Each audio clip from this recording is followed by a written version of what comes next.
there, everyone. Welcome back for day 2 of the 2024 NBA draft. Remember, this is the first time in NBA history we have a 2-day NBA draft. I am so excited for it.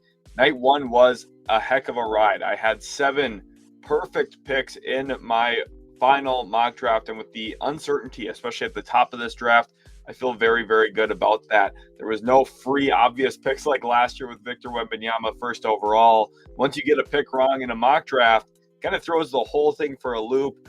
Getting 7 picks out of 30 completely correct, especially with some of the craziness last night, some of the big trades, some of the movement, teams jumping up, teams jumping down. Feel very good about how night 1 went and my analysis throughout the year. I talked about OKC very likely being a team to move back up into the mid-20s. I had mocked that in my final mock draft. They did trade up. Now they drafted a different prospect, so I don't get a point for that. I thought they would maybe look at someone like a Bobby Clinton, for example. I think I actually had mocked them Tyler Smith, but they did go with Dylan Jones, so a different prospect, but I still feel very good about that. I talked about the Knicks being the team to trade down. They did that. They traded down twice, actually moving 24 to 26 and then trading 26 for 5 second-round selections. So I feel very good about that. I talked about Baylor Shireman as a perfect fit for the Boston Celtics. They drafted him at pick number 30. I feel so good about my analysis going into night 1, especially with the draft where there were so many questions. I just feel very rewarded from day 1. And I'm extremely excited to cover day 2 here as well. I'm very thankful for everyone in here.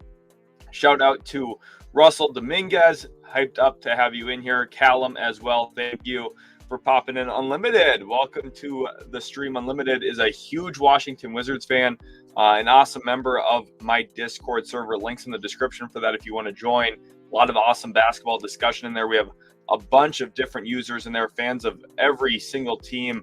So it's a great place to be. Make sure to go join that Discord server right now. Unlimited, I'm hyped up for you guys. Had 3 picks last night, walking away with Alex Sarr, Bob Carrington, and Keyshawn George. I think that's a very solid starting point, especially the Sarr selection. Alec here says, I want my Pacers to draft Bobby Clinton or Nikola Jurisic. Both of them would be intriguing options for sure. In my final mock draft, I did have, I believe, the Pacers taking Bobby Clinton with their first pick in the second round. Smoke says, what is up, Sheldon? Welcome to the stream, everyone. Smoke, glad to have you in here. Lockdown Scout says, why the hell did we take AJ Johnson, Sheldon? I really don't know. That was probably the biggest surprise pick for me on night 1. There was a lot of speculation that AJ Johnson had received a first-round promise. I wasn't exactly certain from what team. I wasn't even sure if that was real noise or not. Milwaukee, who has picked 33 today, to be honest, I think AJ Johnson would have been there at pick 33. They instead took him at 23. It's an interesting situation because AJ Johnson, there is a lot of potential to work with. I love his downhill speed, his quickness, his athleticism, but he's extremely right-handed. I don't think he's really ready to contribute right now. And I think Milwaukee, a team that's trying to win an NBA championship this upcoming season, like that should be their goal. Everything they should be doing right now should be pointing in that direction because of the age of their roster. And they have a coach who doesn't like to play young players in Doc Rivers. So we'll see what happens with AJ Johnson. I hope he has a very successful career. I'm just nervous about how he's going to get on the floor in year 1 for Milwaukee. Basketball guy here says, thoughts on the Wendell Moore salary dump? That's a great question. I'm going to pull that up on stream here now so that everyone can see that in case they didn't actually see the move yet. Obviously, it just happened a little bit ago. So basketball guy, thank you for your question. Let's go over to my Twitter. Links in the description for this if you guys want to go give it a follow. Absolutely killed it yesterday. It was a lot of fun covering the draft on Twitter as well. Wolves salary dump Wendell Moore Jr. Pistons got to move up 16 spots, so they moved from pick number 53 to pick number 37 on day 2 to take on the former first-round pick. So remember, a few years ago, Wendell Moore Jr. was a pick in the mid-20s by the Minnesota Timberwolves. I believe actually the first pick of the Tim Connolly Minnesota Timberwolves era. That might not be true, though. He might have been the second one behind Walker Kessler. I need to fact-check myself. In fact, I think he was the second one. He's the first one to actually have stayed with the team. But it's the first real effect of the immense payroll there in Minnesota, especially since they traded up last night all the way up to pick number 8. That was the big surprise of the draft as well. They move all the way up to pick 8 with San Antonio, trade out a future pick swap in 2030, a unprotected first in 2031. and get Rob Dillingham. And with that, their tax bill increased significantly, taking on the salary of a rookie picked in the top 10. It's not a tiny salary; it's a meaningful salary. So for Minnesota, their tax bill jumped significantly with that. The Wolves are a team that have historically avoided the tax. Last year, they did not. It was shocking to me that they traded for Monte Morris to get into the tax. I was very surprised by that decision. And then secondly, with the reality that they're going to be paying a ton of money for Karl-Anthony Towns, Anthony Edwards, Rudy Gobert, Jaden McDaniels for the foreseeable future. One, I love the Rob Dillingham get because I think he is the succession plan behind Mike Conley, but you're seeing some of the problems with their overall spending now. They trade a former first-round pick, and they can't even just trade him into cap space. They actually have to move down in this year's draft to do so. But they do save some money by doing that as well. At 37, they would have had to pay a couple of $100,000 more, and it doesn't sound like a big difference. But moving down those couple of spots will save about $1 million or $2 million for Minnesota when it comes to the tax. So they are trying to save some money. That is kind of at the heart of their decision, obviously. So very important to note that. We already have a super chat. Shout out to John Lewis. Thank you for the 10. I really appreciate you, John.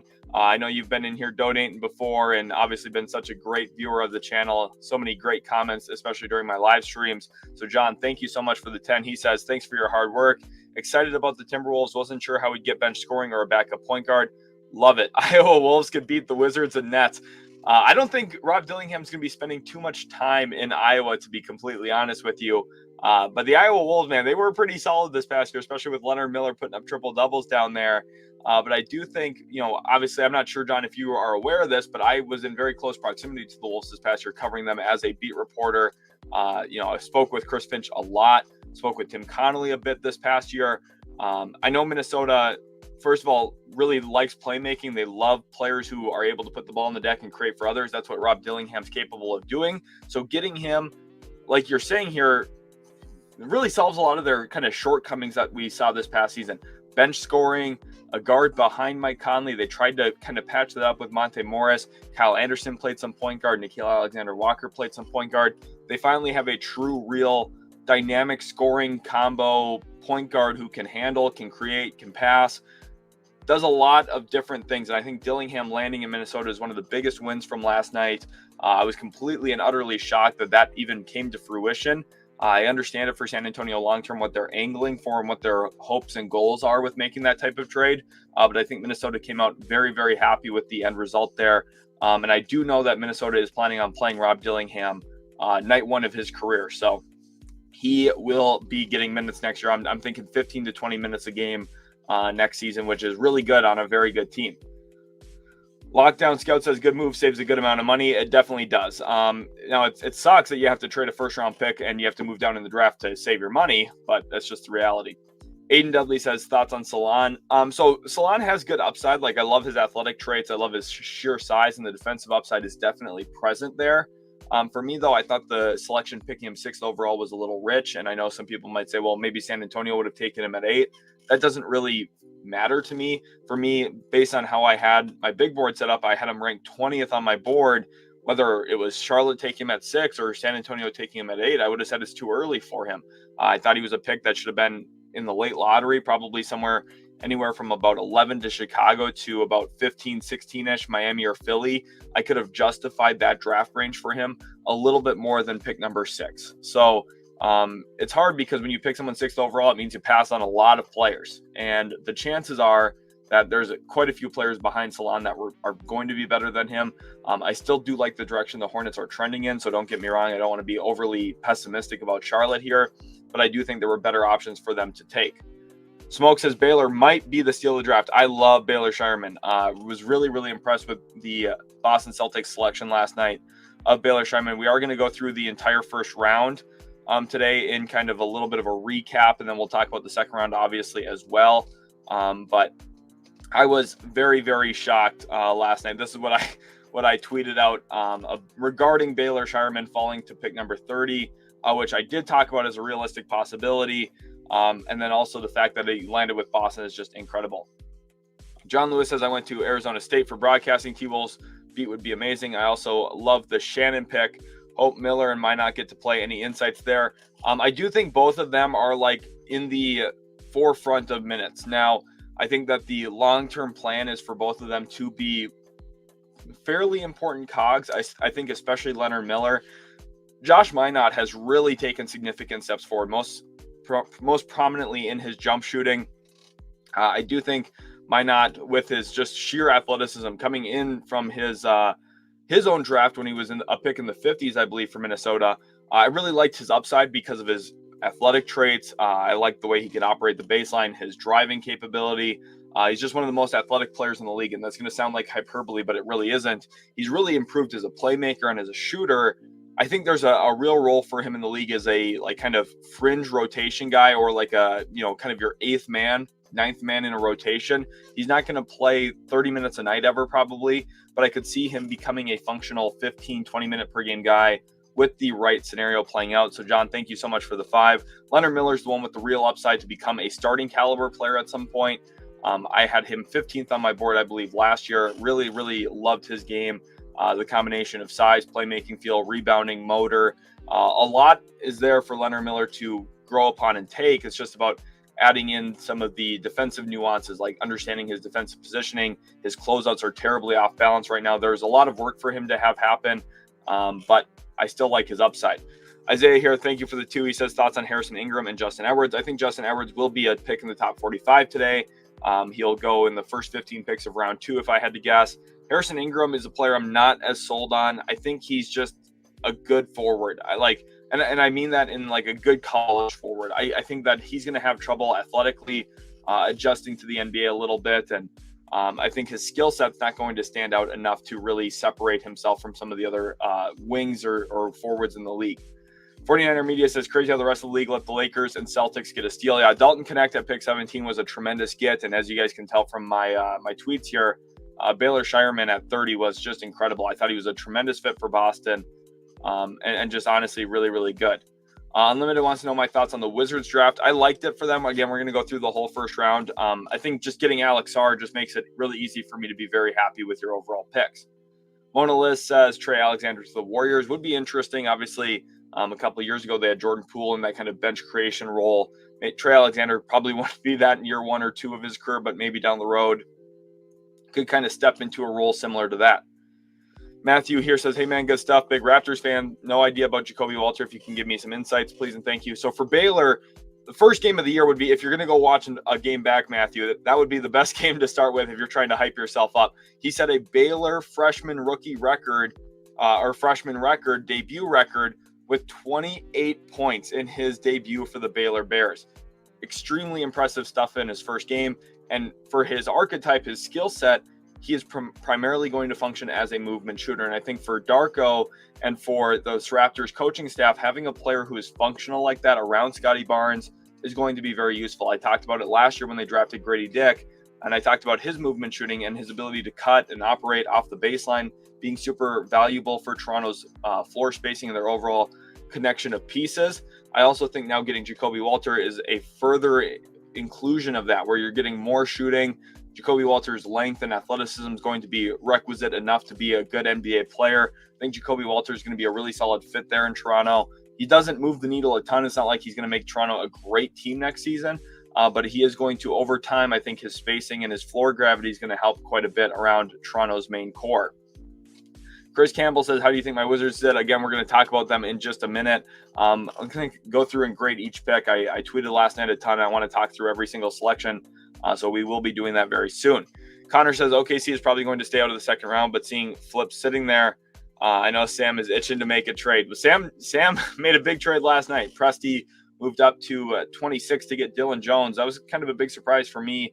Not the fact that they traded up. I did foresee that coming. I just wasn't expecting it to be for Dylan Jones. They also drafted Nikola Topic last night, which is a little interesting. I want to talk about that pick too in just a little bit. Regulator says he loves the Salaun pick. Hey, if the upside hits, he could be awesome. Positionally, he makes sense for Charlotte. They need more defensive-minded guys.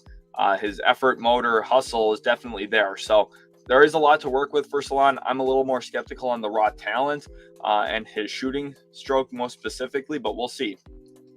Hassle-Free T says, Devin Carter fell to 13 after all. That was one of the picks I nailed exactly right in my final mock draft. Hassel, that's a good callback to yesterday.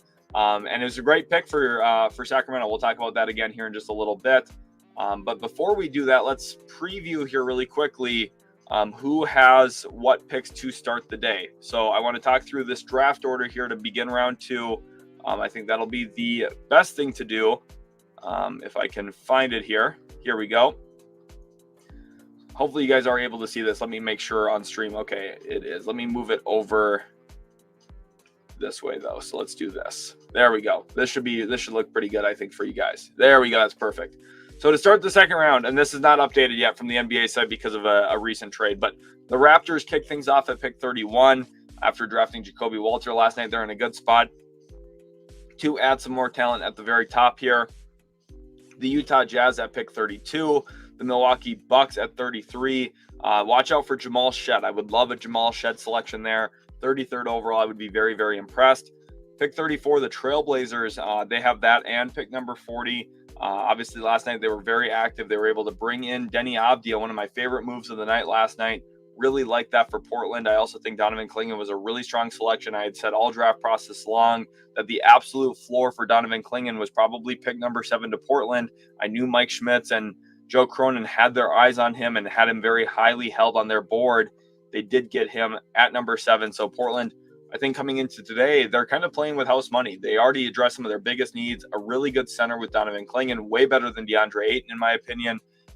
Just from the functional way that he plays, I think he's going to be a more winning player. And then I also think that Avdija is a very good gap filler for some of the flaws on Portland's existing roster. I think Avdija is going to kind of clean up a lot of that mess.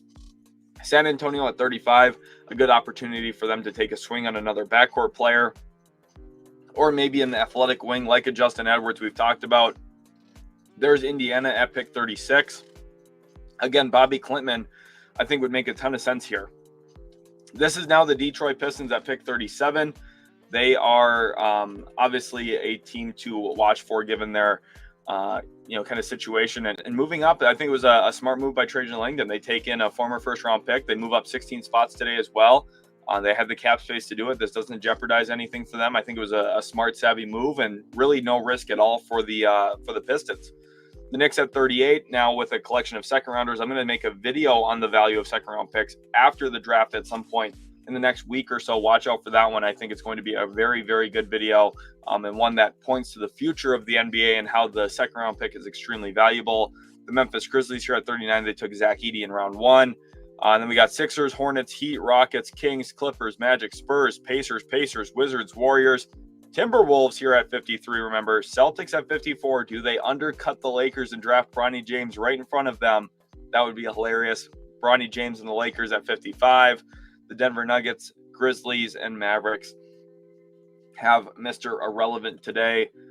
Boston does have pick 54. We will talk about some possible mock selections in here.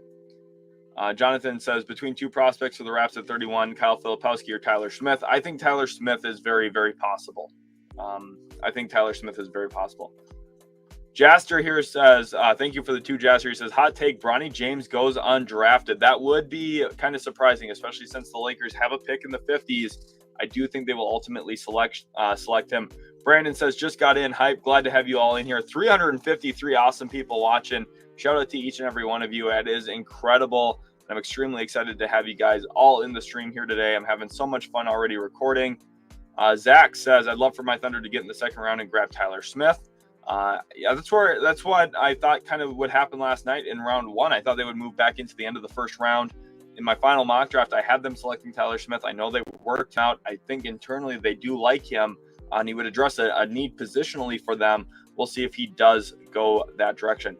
Cameron wants to know my thought on Portland's night. Very, very good. I liked what Portland did. I think they accomplished a lot last night, to be honest with you.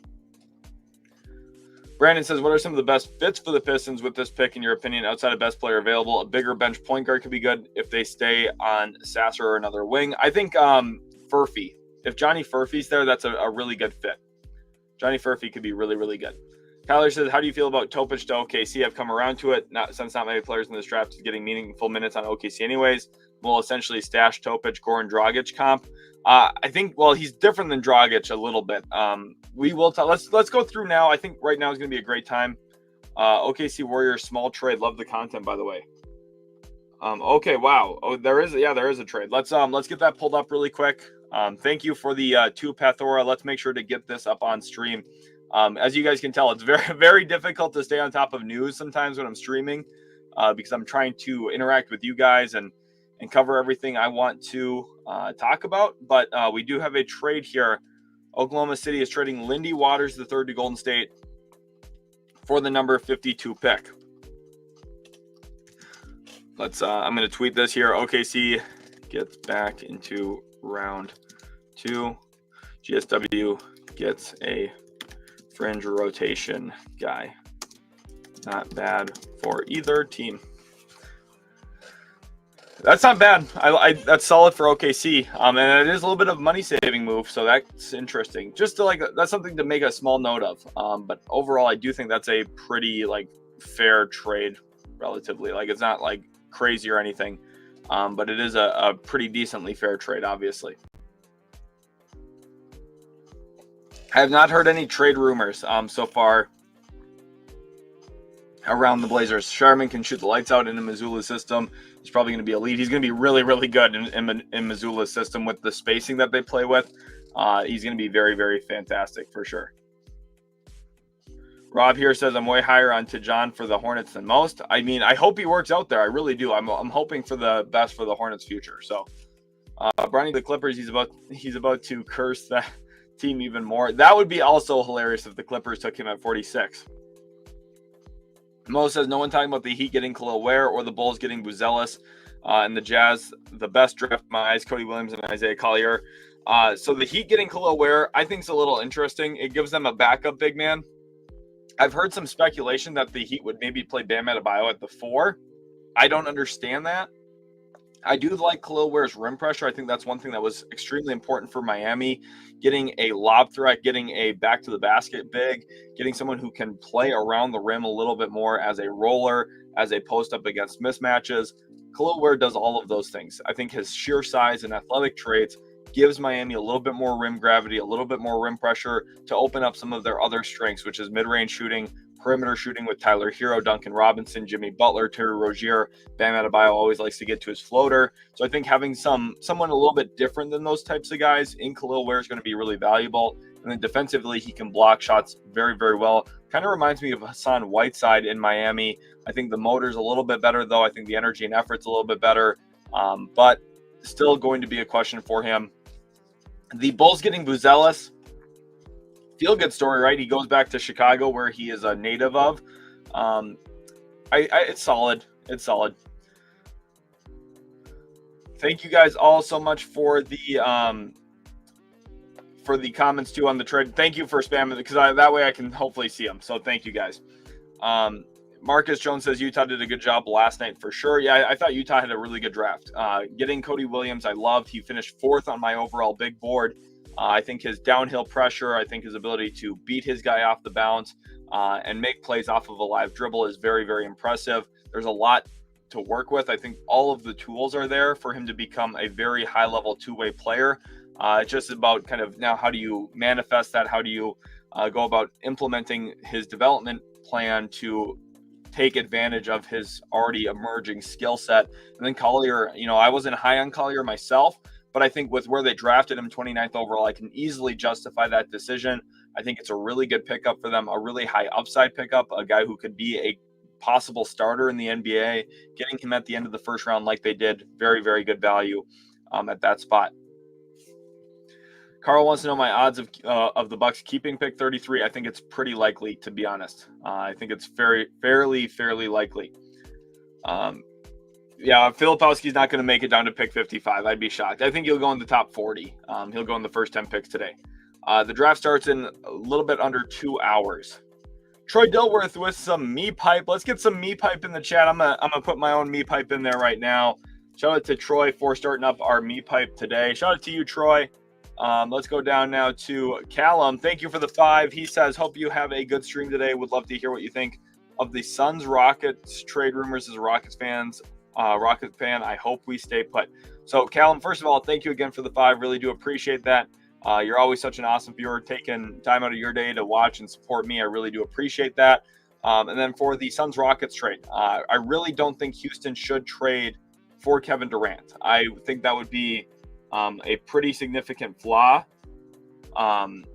for their long-term team building, especially if it comes at a steep price. Now, if it's none of the core 6 and it's just draft picks, maybe I could talk myself into it. If you're talking like Dylan Brooks plus, some salary and like 4 first-round picks, I could maybe talk myself into that, especially if they're mostly the Suns picks back.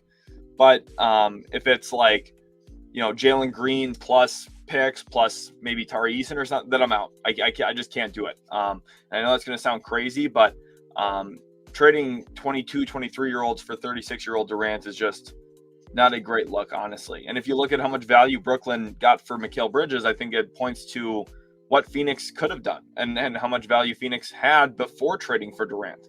And now they look like they're in a terrible spot. Edey here says, hi, who's the best shooter in the draft for the Spurs? I would love for them to get AJ Mitchell. If they walk out with AJ Mitchell in the second round here at pick 35, I would be incredibly happy for them, incredibly happy. Jesse says, heard rumors about Kolek going undrafted because he can't read. I don't know where you're hearing that. I'm sure Kolek can read, and I'm sure Kolek is going to get drafted. John says, I think Knecht is the best shooter than Sheppard. I think Sheppard's a better shooter. I think Knecht's a better movement shooter, so a little bit different. But Trevor here says, Sheldon, I'm sure you've seen the reports about Tyler Kolek. I have not seen that. I don't know where that's coming from, but I'm sure that Tyler Kolek can read. If Tyler Kolek can't read, I would be completely shocked. Zach says Edey can play the role they need, screen, rebound, finish at the rim, protect the rim. That's exactly right. I think Edey, the place I thought was going to be the best fit for him would have been New Orleans with guys like Herb Jones, Trey Murphy III around him, and then having like an athletic freak next to him like a Zion Williamson, and then the length of like Brandon Ingram would have been really good too. And I think his screen setting would have been great for McCollum, would have been great for Zion, would have been really fantastic for Ingram. But likewise for Memphis, think about the offensive rebounding rate that they like to play at. They set a bunch of it reminds me of Steven Adams being there. It reminds me of Jonas Valanciunas being there. It's going to be productive and effective. Memphis is going to win a bunch of games. I've never had questions about if Memphis is going to be a really good team. I just think the questions for me are, how do they get to a championship ceiling? Because I think Ja Morant is a championship caliber player. I think there's some flaws in their current roster. Offensively, I think it's going to be hard to maximize Jaren Jackson Jr. And then defensively, now with Edey, are you going to get picked apart in deep drop? That's going to be one of the big questions. Edey's going to be really good in a lot of things. He's also going to be a gaping hole in others, which is part of why I didn't love him as a draft prospect. I had him 18th on my board. I don't think he's a terrible player. I don't think it was a terrible pick. I just think that there's going to be gaps in the way that they play. I think, if they let's say it's a random Tuesday night in January and they're facing the Milwaukee Bucks, a team that I think we all know is good, but we don't necessarily expect to be true title favorites. Like Damian Lillard is going to walk into a whole bunch of pick and roll threes. Like he's just going to walk into pull up threes, and he does that against most teams, right? But against Edey especially, there's just going to be a lot you're allowing to give up, and against some of the best teams in the league. So when you're facing the Mavericks in the playoffs, if you're facing even the Suns in the playoffs, if you're facing X, Y, and Z, there's going to be flaws with having Edey on your roster. So it'll be interesting to see how Memphis overcomes it. I think Taylor Jenkins is a very good coach. And again, when you have Ja Morant, you have a chance. So we'll see what happens here. Mason wants to know what I think Baylor's role will be in year one. I've seen some people saying Maine. I personally think he is instantly the ninth man or better. I could see maybe the first couple of weeks of the season he plays a little bit in the G League just because he's the 30th pick in the draft. But I don't think he'll spend the entire year in the G League. You look at guys like O'Shea Brissett who were fringe rotation, kind of in and out of the lineup a little bit for Boston this past year. Baylor Sherman's better than those guys. So it's more functionally a good fit in Boston's play style. So I think he'll crack the rotation at some point during the season for sure. Emil says, I hope the Suns trade up for Kolek. He would be really, really good for them if they could get him. There was consideration he might go in the first round to them. Love to see some of the hype in here, or the me pipe in the comment section here. Shout out to Boom for being back today. Brian says, basketball sickos. We got a whole bunch of basketball sickos here, guys. Really, really appreciate you. Ace wants to know, why didn't I do a draft live reaction video? Part of that is because during the draft, a lot of what I'm doing is trying to rationalize decisions and make sure I'm keeping up on the news. And thinking through everything that's going on. So when I'm streaming, it's a little bit more difficult to do that because I'm reading your guys' comments. I'm also filling the air the whole time talking. Like yesterday, I talked for 4 straight hours before the draft. So during the draft, it's kind of really beneficial for me to kind of sit down and focus and think. And as picks come in, to think about possibilities. Like last night when Dalton Knecht was falling, as soon as Miami made the pick of Kel'el Ware, I tweeted saying, wow, the NBA let shooters fall to the Sixers and Lakers because it was McCain and Knecht back-to-back, and I knew those would be the picks as soon as Kel'el Ware went 15th overall. So that's partially why I didn't do a live reaction video, because one, you can get my live reaction on Twitter, and then I can also kind of collect my thoughts a little bit more, and really channel what I want to think and think through things a little bit more thoroughly before recording the videos that I had come out last night where I talk about my winners and losers. And then today, like I've come in after sleeping on it, thinking through some of the different picks, I'm able to really put together what I think and rationalize it in my head so that I can effectively describe and analyze today what I think was good, what I think was bad, what I think was interesting from last night. Oh my God, another trade. I am terrible at this. Holy cow. Okay. You guys are, wow. I am so sorry that I'm so bad at this. Maybe we just stay over on Shams. Oh, it's not even Shams. It's Woj probably. Let's get over to Woj. Here we go. Wow. Holy cow. The Atlanta Hawks are trading forward AJ Griffin to the Houston Rockets for the 44th pick. Holy cow.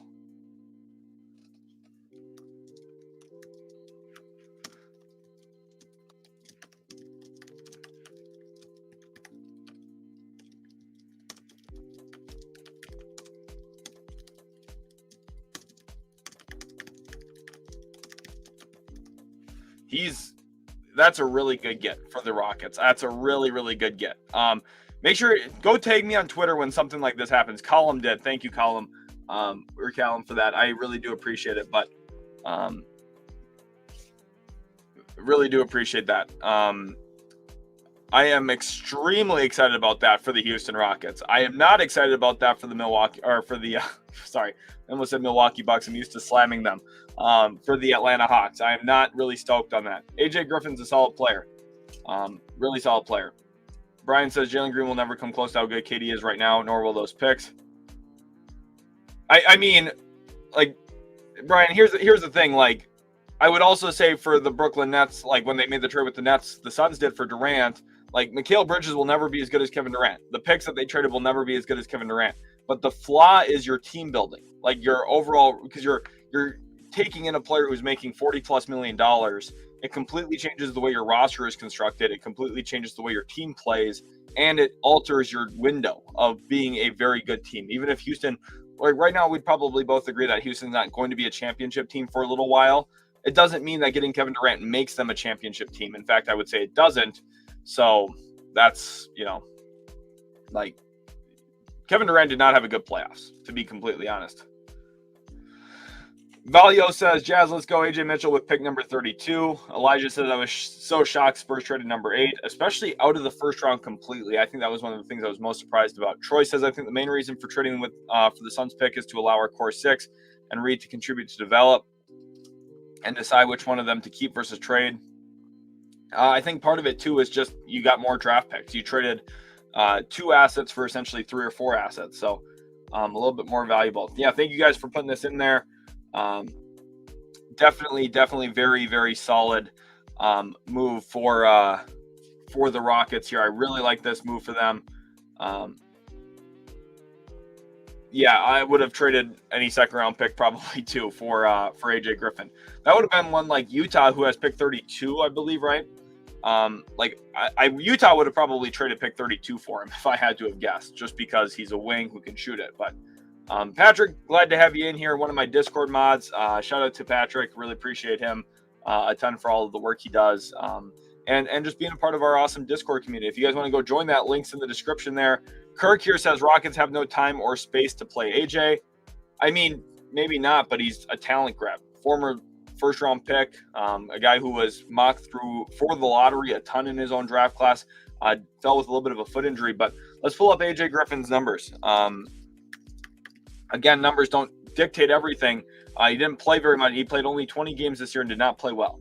But he played 8 minutes a game, so mostly garbage time. A year ago, as a rookie, this is true rookie numbers, 72 games played, nearly 20 minutes a night. He averaged 8.9 points a game, shot 46.5% from the field, 39% from three, averaged 2 boards and 1 assist. So he doesn't accomplish a ton for you, but he's a good floor spacing shooter. He's not going to be a star player. He's not going to be anything like that. It's not like this is a total robbery, but he's a quality shooter. He's a wing who can shoot the ball. That's valuable. It's very, very valuable. So Blazer fan says there are going to be a lot of underperformers in the 2024 draft. I think I don't know. I don't necessarily agree with that. As long as we're not expecting them to be all NBA kind of guys, I think there's a bunch of guys with some all-star potential. I think there's a bunch of guys with high-quality starter potential. I think that's one thing about this draft that's going to stand out. 10 years from now, we're going to look back and say, wow, that guy kind of had like a 10-year career. That guy had a 12-year career. Wow, this player played for 15 years in the NBA. Like 20 years from now, we're going to look back on this draft and be pretty surprised about how many players there were that had long-lasting careers. And I think that's something that's going to separate this class from other drafts. Other classes, yes, they have better players at the very top, but I think this draft, the depth in it is very strong, very, very solid. And I think a big reason for that, there's a whole bunch of good upperclassmen in this draft, like a Zach Edey, who is a solid player. There's a whole bunch of guys who are just really solid players. And that's going to lead to a long, good career for a lot of these guys, honestly. GRT Brett says Bulls are now rumored to want to trade Vooch. Yes, and I think one thing too, I've been working on my way too early 2025 mock draft coming out tomorrow morning. Stay tuned for that. We do talk about the Bulls drafting a center, so stay tuned for that. Brady Thompson says Rockets are cooking. I like this move for Houston. There's like zero risk here. Zero risk. Hunter Iggy says Utility Sports, did you see Charlotte Hornets trade up in the second round? I did not see that. Is that news? Or is that like, are you talking about rumors? Because I don't see it. Man. Atlanta saved some money doing this, by the way, which is probably behind the decision. True Sports Live says, what do you think of Bub Carrington going 14? Did you believe it was too high? It was a little high. I didn't think he was going to be a lottery pick, but I mean, the difference between like going pick 14 and pick 17 or pick 18 is like not that big of a deal. So that's the thing. Worrying about draft ranges isn't as vital, especially like when you're talking about the difference between like pick 14 and pick 18. It's way different than say pick 6 and pick 12, right? There's a way bigger gap there based on how close you are in proximity to the very top of the draft. So, yeah. Delphi says, why are the Hawks giving up a valuable player for a second-round pick? The saving money is definitely a part of it. Talal says, anyone want Cam Johnson or Dorian Finney-Smith in the second round? We'll see what the Nets do. Scale says, can my Lakers realistically move 2 future seconds to move into the mid to late 30s to take Filipowski, Tyler Smith, or Adem Bona? They have pick 55, and they have other second-round picks. So, realistically, they could. They would need, like, someone to work with. Obviously, you could figure something out there, but who would be willing to move out? Like, maybe someone like Portland who has 2 picks. Maybe they'd be willing to move out of, like, 40 or 34. Maybe the Spurs would be willing to move back because they have already accumulated extra draft capital this draft. Indiana has 3 seconds, so maybe they'd be really willing to move out of 36 if you gave them future picks. We'll see. Osborne says, why are the Thunder trading for a bunch of seconds? Because they just traded 5 of them last night, Osborne. They traded 5 of them to move back up into the first round. So getting some second round ammunition back, probably pretty solid. And they traded a guy who doesn't really play in Lindy Waters. So Richard K says Portland can always make it a 3-team trade and send Denny to Dallas. No, they're not going to do that. But I like your hope. Think T-Wolves can get Anderson, Garza, or Morris back on vet mins. Must be confident they can get others on the min since they only have 11 on contract, assuming Clark and 53rd pick will be 2 ways. We'll see what happens with Jalen Clark. I think the one thing for Minnesota is they basically have their rotation basically set already. Their point guard minutes are going to go to Mike Conley and Rob Dillingham. Their 2-guard minutes are going to go to Anthony Edwards and Nickeil Alexander-Walker. Na can play the 1. He can play the 3. He's pretty versatile there, right? Their small forward minutes are going to predominantly go to Jaden McDaniels. That's where Nickeil Alexander-Walker kind of slots in as a backup for him too. And then off the, at the front court, you have Cat, Naz Reid, and Rudy Gobert. That's a majority of your minutes already. Like, you're not going to need a lot more. You drafted Terrence Shannon Jr. He can play on the wing for you. That's the rotation. So I'm not sure. Garza will come back on the minimum. Morris might come back on the minimum. I don't think Kyle Anderson will. I think Kyle Anderson's gone. And the team I think is going to get him is San Antonio, to be honest with you. I would watch for San Antonio. Smoke, I'll check this after streaming today, all right? NK says, I wish the Grizzlies would make a move for Cam Johnson and or Dorian Finney-Smith. The Grizzlies would be interesting for Dorian, especially now because they have Luke Kennard's contract to trade. So it'd be pretty fascinating if they did make that move. Was that a good move for the Warriors? Talking about the Lindy Waters trade. I mean, it's solid. Lindy Waters is an okay player. Like, it's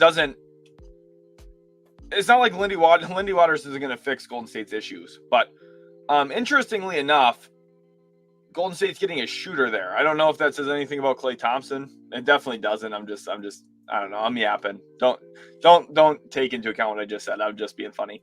Jay Bay says, could you imagine if the Lakers didn't draft Bronny and then let Tantrum walks in free agency? Imagine the Clippers get him and then the Clippers land LeBron. That would be sweet. Flair says, how many more hours until the draft? I'm from the UK. We are an hour and a half from the 2024 NBA draft day 2, the first ever day 2 of the NBA draft. Jay Swaggy said, can you make a couple realistic mock trades for Minnesota? One with Cat, one with Gobert. I just want to see what they could get done. They will not trade Rudy Gobert. Rudy Gobert will be in Minnesota, so I'm not going to dock any mock trades for Gobert. For Karl Anthony Towns, the fact that Mikal Bridges has already been traded probably erases one of their only real trade possibilities, which would have been Towns to Brooklyn. And that's not going to happen now. So Brian here says, Sheldon, why my 76ers got to do this to me? Other fan bases are spamming Jared McCain TikToks. Make them stop. That's hilarious, Brian. Hey, you got a good player. What you're going to have to do, Brian, is you're going to have to send back clips of Jared McCain hitting threes in the playoffs to those fan bases because they're probably cheering for teams that aren't going to make the postseason. So the Sixers are in a good spot. Getting Jared McCain was really good. Brian, appreciate you being in here again today. And thank you again for the 5. But yeah, those TikToks are a little funny. If Jared McCain has a bad game in the NBA, which he obviously at some point will, like those TikToks are going to get even funnier. Bruce Butler says if Bronny doesn't get drafted, LeBron's not coming back, especially after getting swept. I mean, they had a good start to the draft. They got Dalton Knecht. I said it all last year. Like, they needed shooting. The fact that they didn't retain Malik Beasley, the fact that they didn't have any real shooting on the roster around LeBron and Anthony Davis, that was their biggest problem. Now they address it with a very, very good shooter in the draft from Dalton Knecht. Yes, the upside's not immense. Yes, he has some flaws in his game, but Dalton Knecht is a fantastic movement shooter who can be a really good threat, and he's a good athlete. So I think next to LeBron and Anthony Davis, he was a tremendous fit. I think LeBron will stay in LA with the Lakers if I had to guess. Tyler, thank you for the 5. He says Landry Fields in the press conference last night said he envisions Risacher and Johnson as the futures of Atlanta. Trey or Murray trade. So I don't really know. If there was a DeJounte Murray trade, they would have made it last night. I just don't think they're going to trade him. Maybe I could still be wrong. They could still trade him at the beginning of free agency like the Utah Jazz did when they traded him to Minnesota, talking about Rudy Gobert. But, like, I don't know. It's hard to talk about. It's hard to envision a trade. You know what? We're going to do it. We're going to go to Fanspo quick. And we're going to talk about the one that has been my favorite for a while. And one that I still think makes some sense even after last night when the picks are already made. Let's go here to the Atlanta Hawks. Let's go over here to the Orlando Magic. The Magic have cap space, okay? So this works. In return, the Hawks, who, look, they are with their cap space situation. I'm going to do this AJ Griffin trade, by the way. I'm going to send him to Houston. Let's add team 3. Let's just get this in there so that we can make this work. They do have a trade exception, by the way, so that's exactly what he's going to fit into.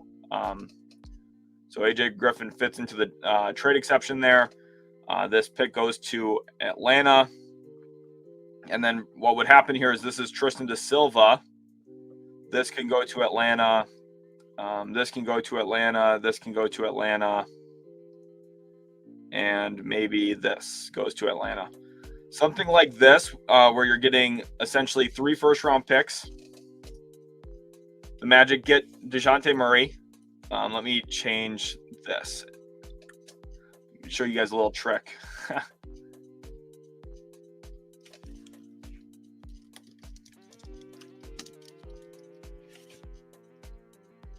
Look at that. They get Tristan da Silva from pick number 18. There we go. So something like this. What do you guys think? So this is a 3-teamer where the Rockets thing got included because we're talking about the Hawks. Something like this, where DeJounte Murray goes to Orlando. The Rockets get AJ Griffin, obviously, which they just did in real life. And the Hawks get Anthony Black. They save a ton of money, $20 million. They also get Tristan da Silva, who the Magic took last night. He's a good plug-and-play player. He could fit long-term in Atlanta for sure off the bench for them. You get 2 second-round picks in this draft, 44 from the Rockets for the Griffin deal, 47 from Orlando. You get 2 extra first-round picks next year, both from Denver and from Orlando, and a 2025 second-rounder. I know it's 3 firsts. I know it's Anthony Black, so Orlando Magic fans might be kind of disappointed. But if you think about it long-term, the Magic after this next draft, after 2025, would have all of their flexibility still. You're getting a near all-star caliber player. He has been an all-star in the past. He's kind of a fringe all-star. Like when Trae Young hasn't played, Atlanta's actually been pretty good. And DeJounte Murray's been the biggest reason why I think he would be a tremendous fit in Orlando. He's got the length and size to be at least an impactful defender and a playmaker on the defensive end of the floor. He's not a stopper or anything like that, obviously. But it would be a unique move for sure. Nigel says, I dare Jared McCain to have a bad game. Twitter will be on fire. Minnesota was big winners last night, especially to go get a bucket getter like Terrence Shannon Jr. Scale says, we'd still take Bronny at 55, just move up with 2 future seconds to take a big. I mean, yeah, you just need a team to do it. K. Smart says, where do you see AJ Mitchell going? I think San Antonio at 35.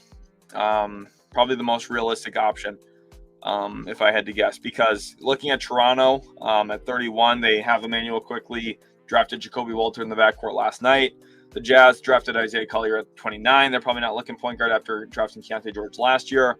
The Bucks took AJ Johnson last night, which is whatever. The Blazers at 34. They're probably not looking guard, if I had to guess.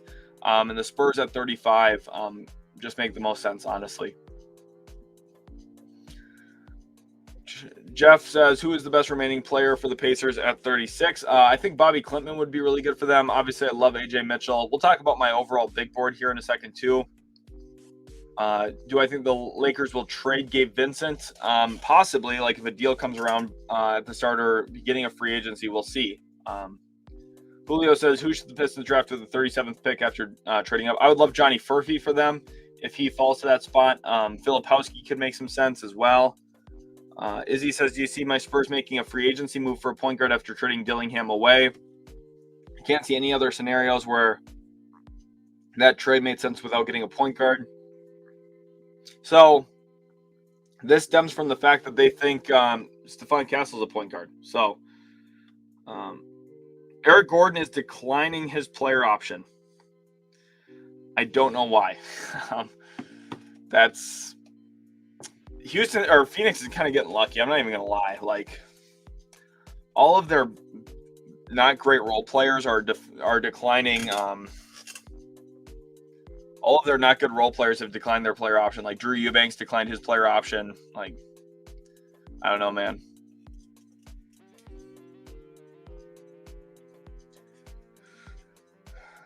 Let's see. What is this here? Yeah, so here we go. Eric Gordon's declining his $3.4 million player option. I mean, multiple contenders are expected to pursue Eric Gordon. If the last couple playoffs aren't obvious. Like, Eric Gordon's not good. I don't think it's an overpay for Orlando. I understand why people think that, but it's like it's 3 not good first. Like, what pick is it going to be from Orlando next year and Denver next year? Like, those are picks in the 20s probably. And it's pick 18 in this draft, De Silva. Like, would you trade, like, think about it, would you trade Tristan De Silva and 2 picks in the 20s next year for and Anthony Black for DeJounte Murray? I would. And I love Anthony Black. I think Anthony Black's really good. When does free agency start? Free agency starts in like 3 days, June 30th. Second round starts in a little bit under an hour and a half now. NK, thank you for putting that message in there.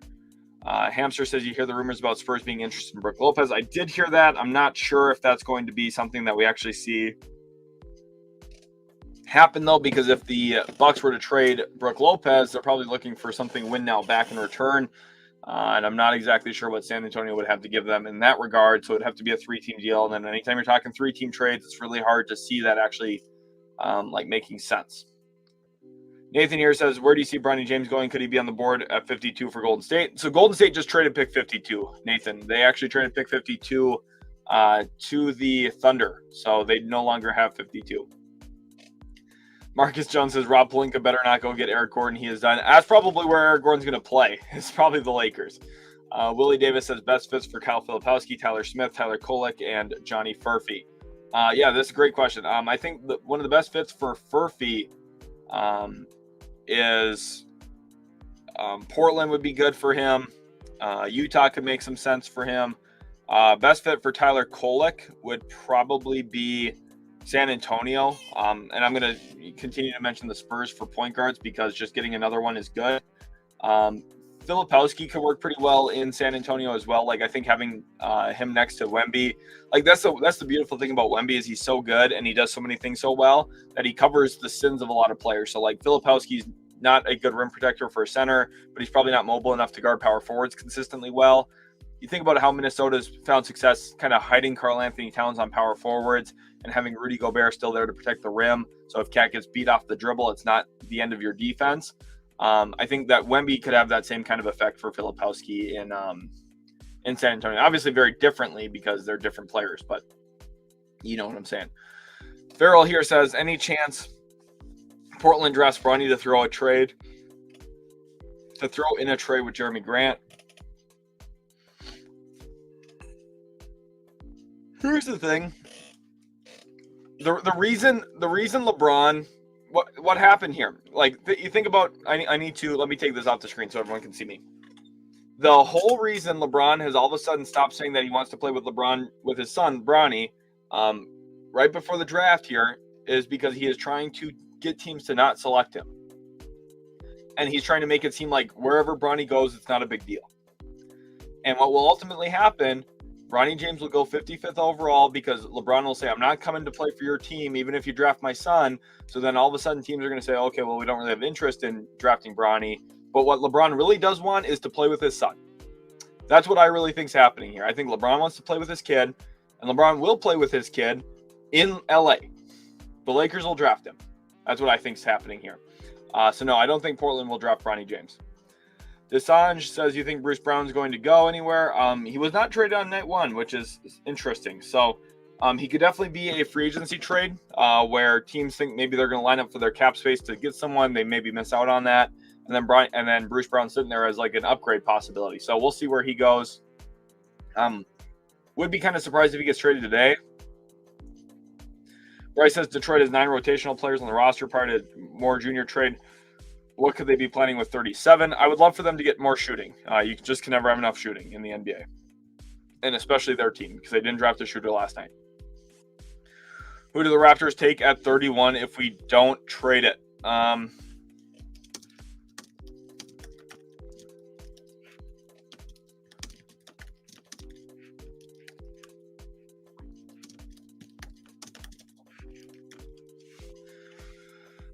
That's what I think for pick 31 for the Raptors. I want to talk through the first round now, though. So let's. I'm going to scroll down all the way down to the first overall pick, and let's talk through the draft. Okay, with the first overall pick in the 2024 NBA draft, the Atlanta Hawks selected Zaccharie Risacher. I gave that an immediate A-. And in fact, I feel like I've come around on it a little bit more, maybe even an A grade, because I do like it quite a bit for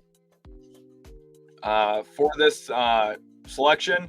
I think it's a player who can play off the catch. I think he can exist very, very well with Trae Young. I think that's an extremely important thing.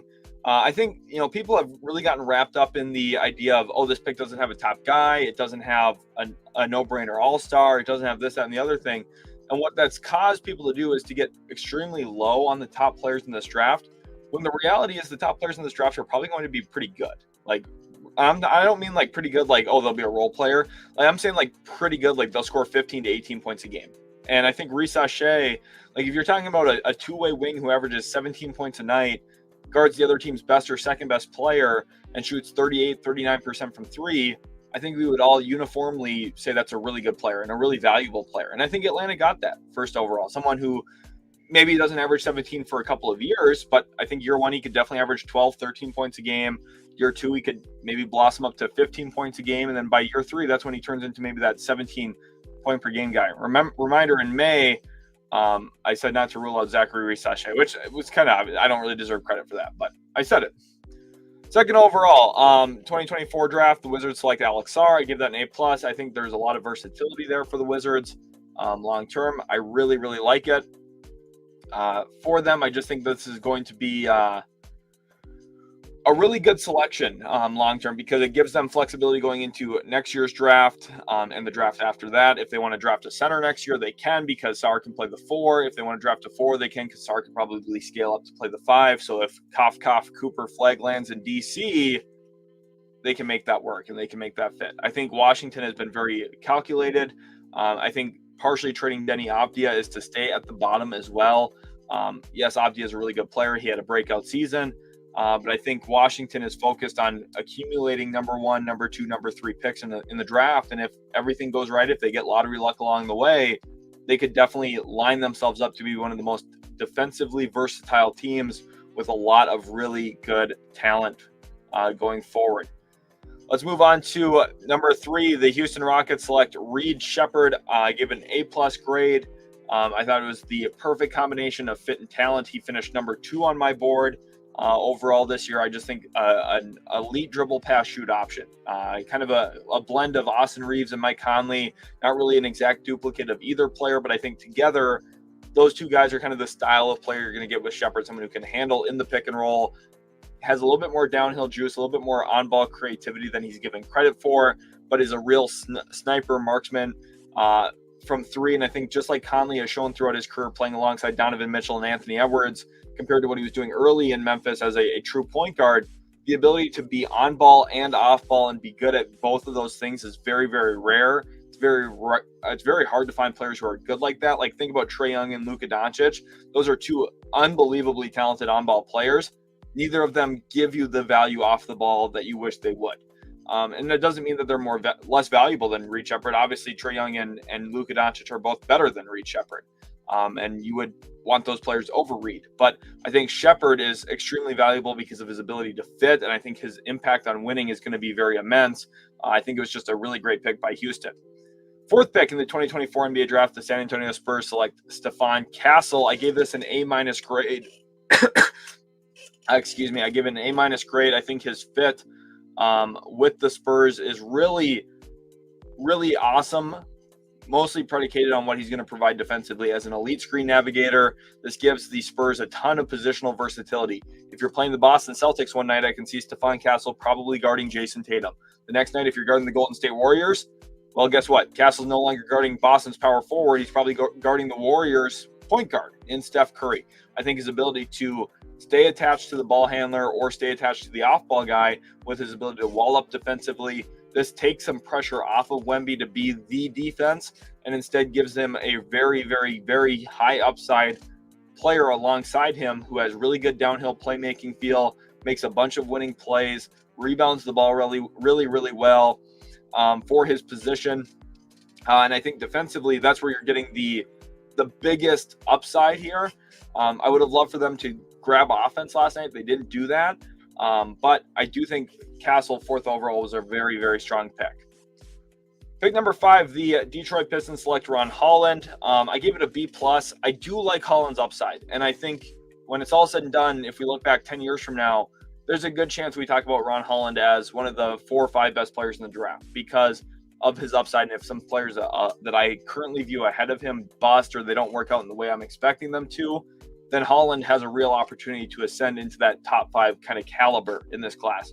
He's super athletic. The one thing I kind of see as a detractor for this, though, is just the fit. Think about Ausar Thompson.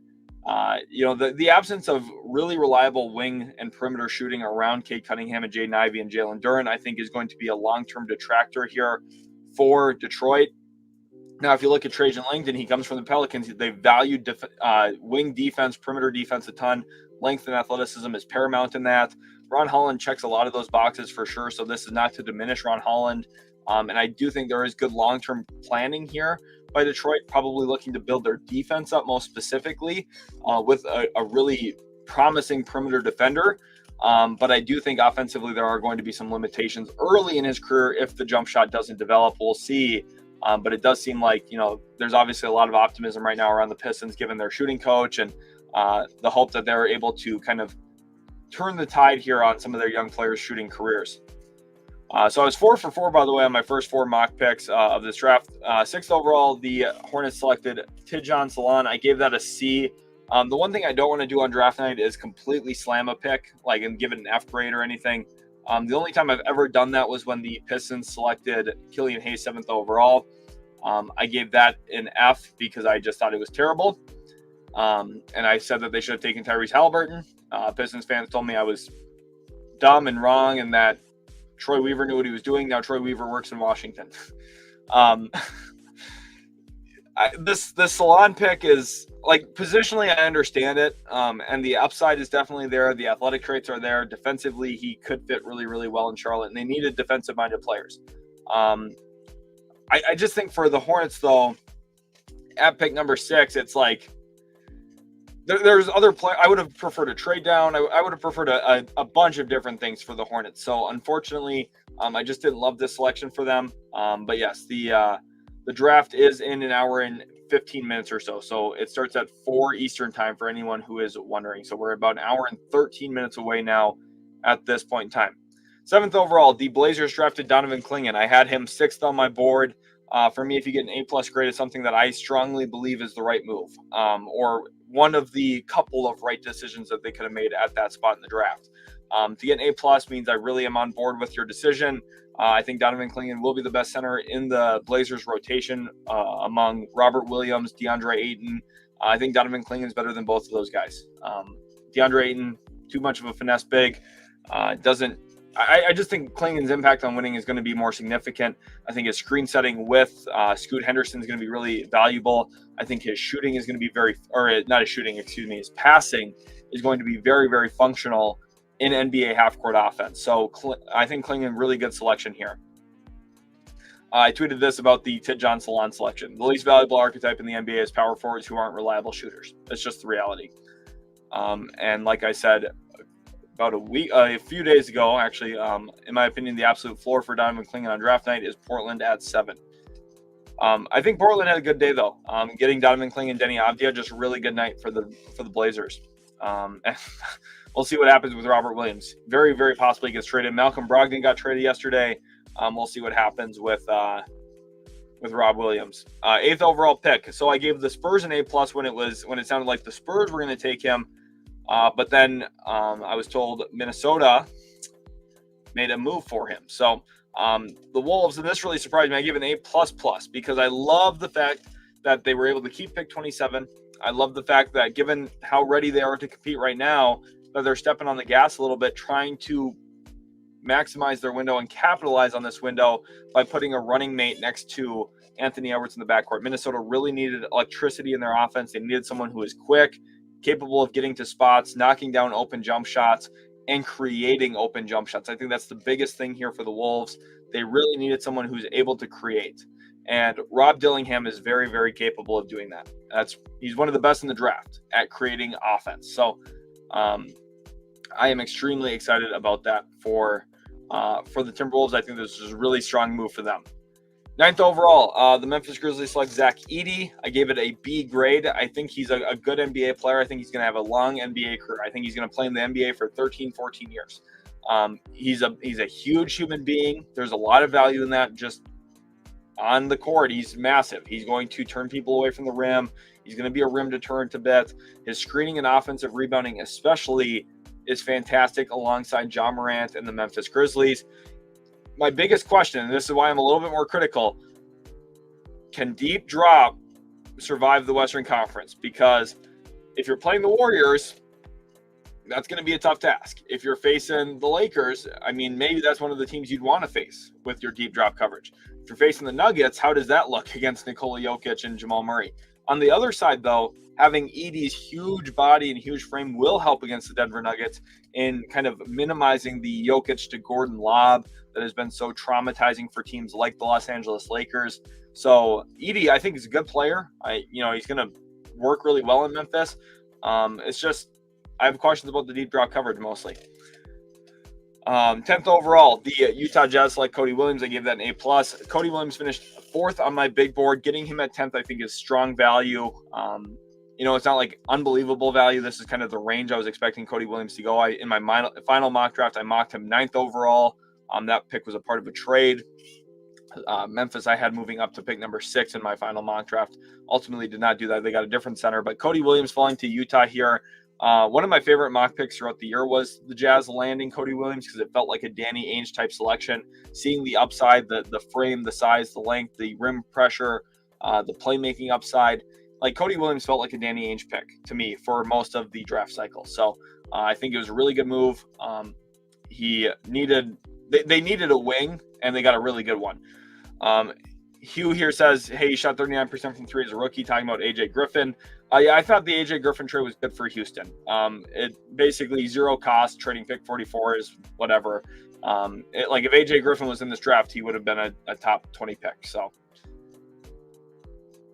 imagine if OKC drafts Bronny, because why else would they move 1 pick ahead of the Lakers? Well, they're 3 picks ahead of the Lakers, but it's probably just to replenish their draft compensation a little bit. With the 11th overall pick in the 2024 NBA draft, the Bulls selected Matas Buzelis. Buzelis finished 14th on my big board. I do like Buzelis as a player. I think there's some upside there to tap into for sure. His ability to handle the ball. There's upside as a shooter, especially with his turnaround J in the mid-range area. I'm just not sure how he functions as a role player. And again, questions about 4-man. If you're not a good shooting 4, you have to be really good at a lot of other things. For Aaron Gordon's a very elite defender. He can handle the ball a bit. He can play make a bit. Aaron Gordon's extremely well-rounded. But even in the playoffs, we saw some of the deficiencies of him being an inconsistent shooter. The Timberwolves did not guard him in the second round of the playoffs at all. And for a game or two, he hurt them playing like that. But for the most part, the Wolves found a huge advantage by not guarding him. And I think Matas Buzelis, if the shot never comes around, will be liable to some of those same problems. But I think that he's maybe not even as well-rounded as Aaron Gordon. We'll see how his kind of career pans out. What I do want to see is the NBA better schedule Bulls and Hawks for the first summer league game. Buzelis was talking a lot about Risacher before the draft, talking a lot of smack about how he doesn't want to see him, this and the other thing. They should see each other in July. First game of summer league should be Bulls Hawks. 12th pick, the Oklahoma City Thunder select Nikola from Red Star. I gave it a B grade. So here's the issue. I had Topic in the top 10 on my board. I like Topic a lot. I love his passing feel. I love his vision. I love his passing. I love his size as a facilitator. And I think he's creative enough in tight spaces with his handle. And I think he's decisive enough as a scorer to be able to score a bit in the NBA. The issue I have, though, and it kind of centers on what Millen here is asking, what is Topic's role in OKC? That's a great question, because we just saw Josh Giddey playing off the ball, not functioning. But with what Sam Presti was saying leading up to the Josh Giddey trade and after the Josh Giddey trade, they were asking Giddey to come off the bench. And he said he was not comfortable doing that. That's partially why he got traded. So Topic is foreseeably going to come off the bench. He's going to be a bench creator, bench ball handler, and maybe that should impact my grade here. Maybe I should look at that with a little bit more positive spin and say, well, maybe that's an A grade because he becomes a really consistent playmaker for them off the bench. But then the issue is you spent the 12th overall pick on a guy you never plan on starting next to your best player. You don't plan on playing next to your best player in Shai Gilgeous-Alexander.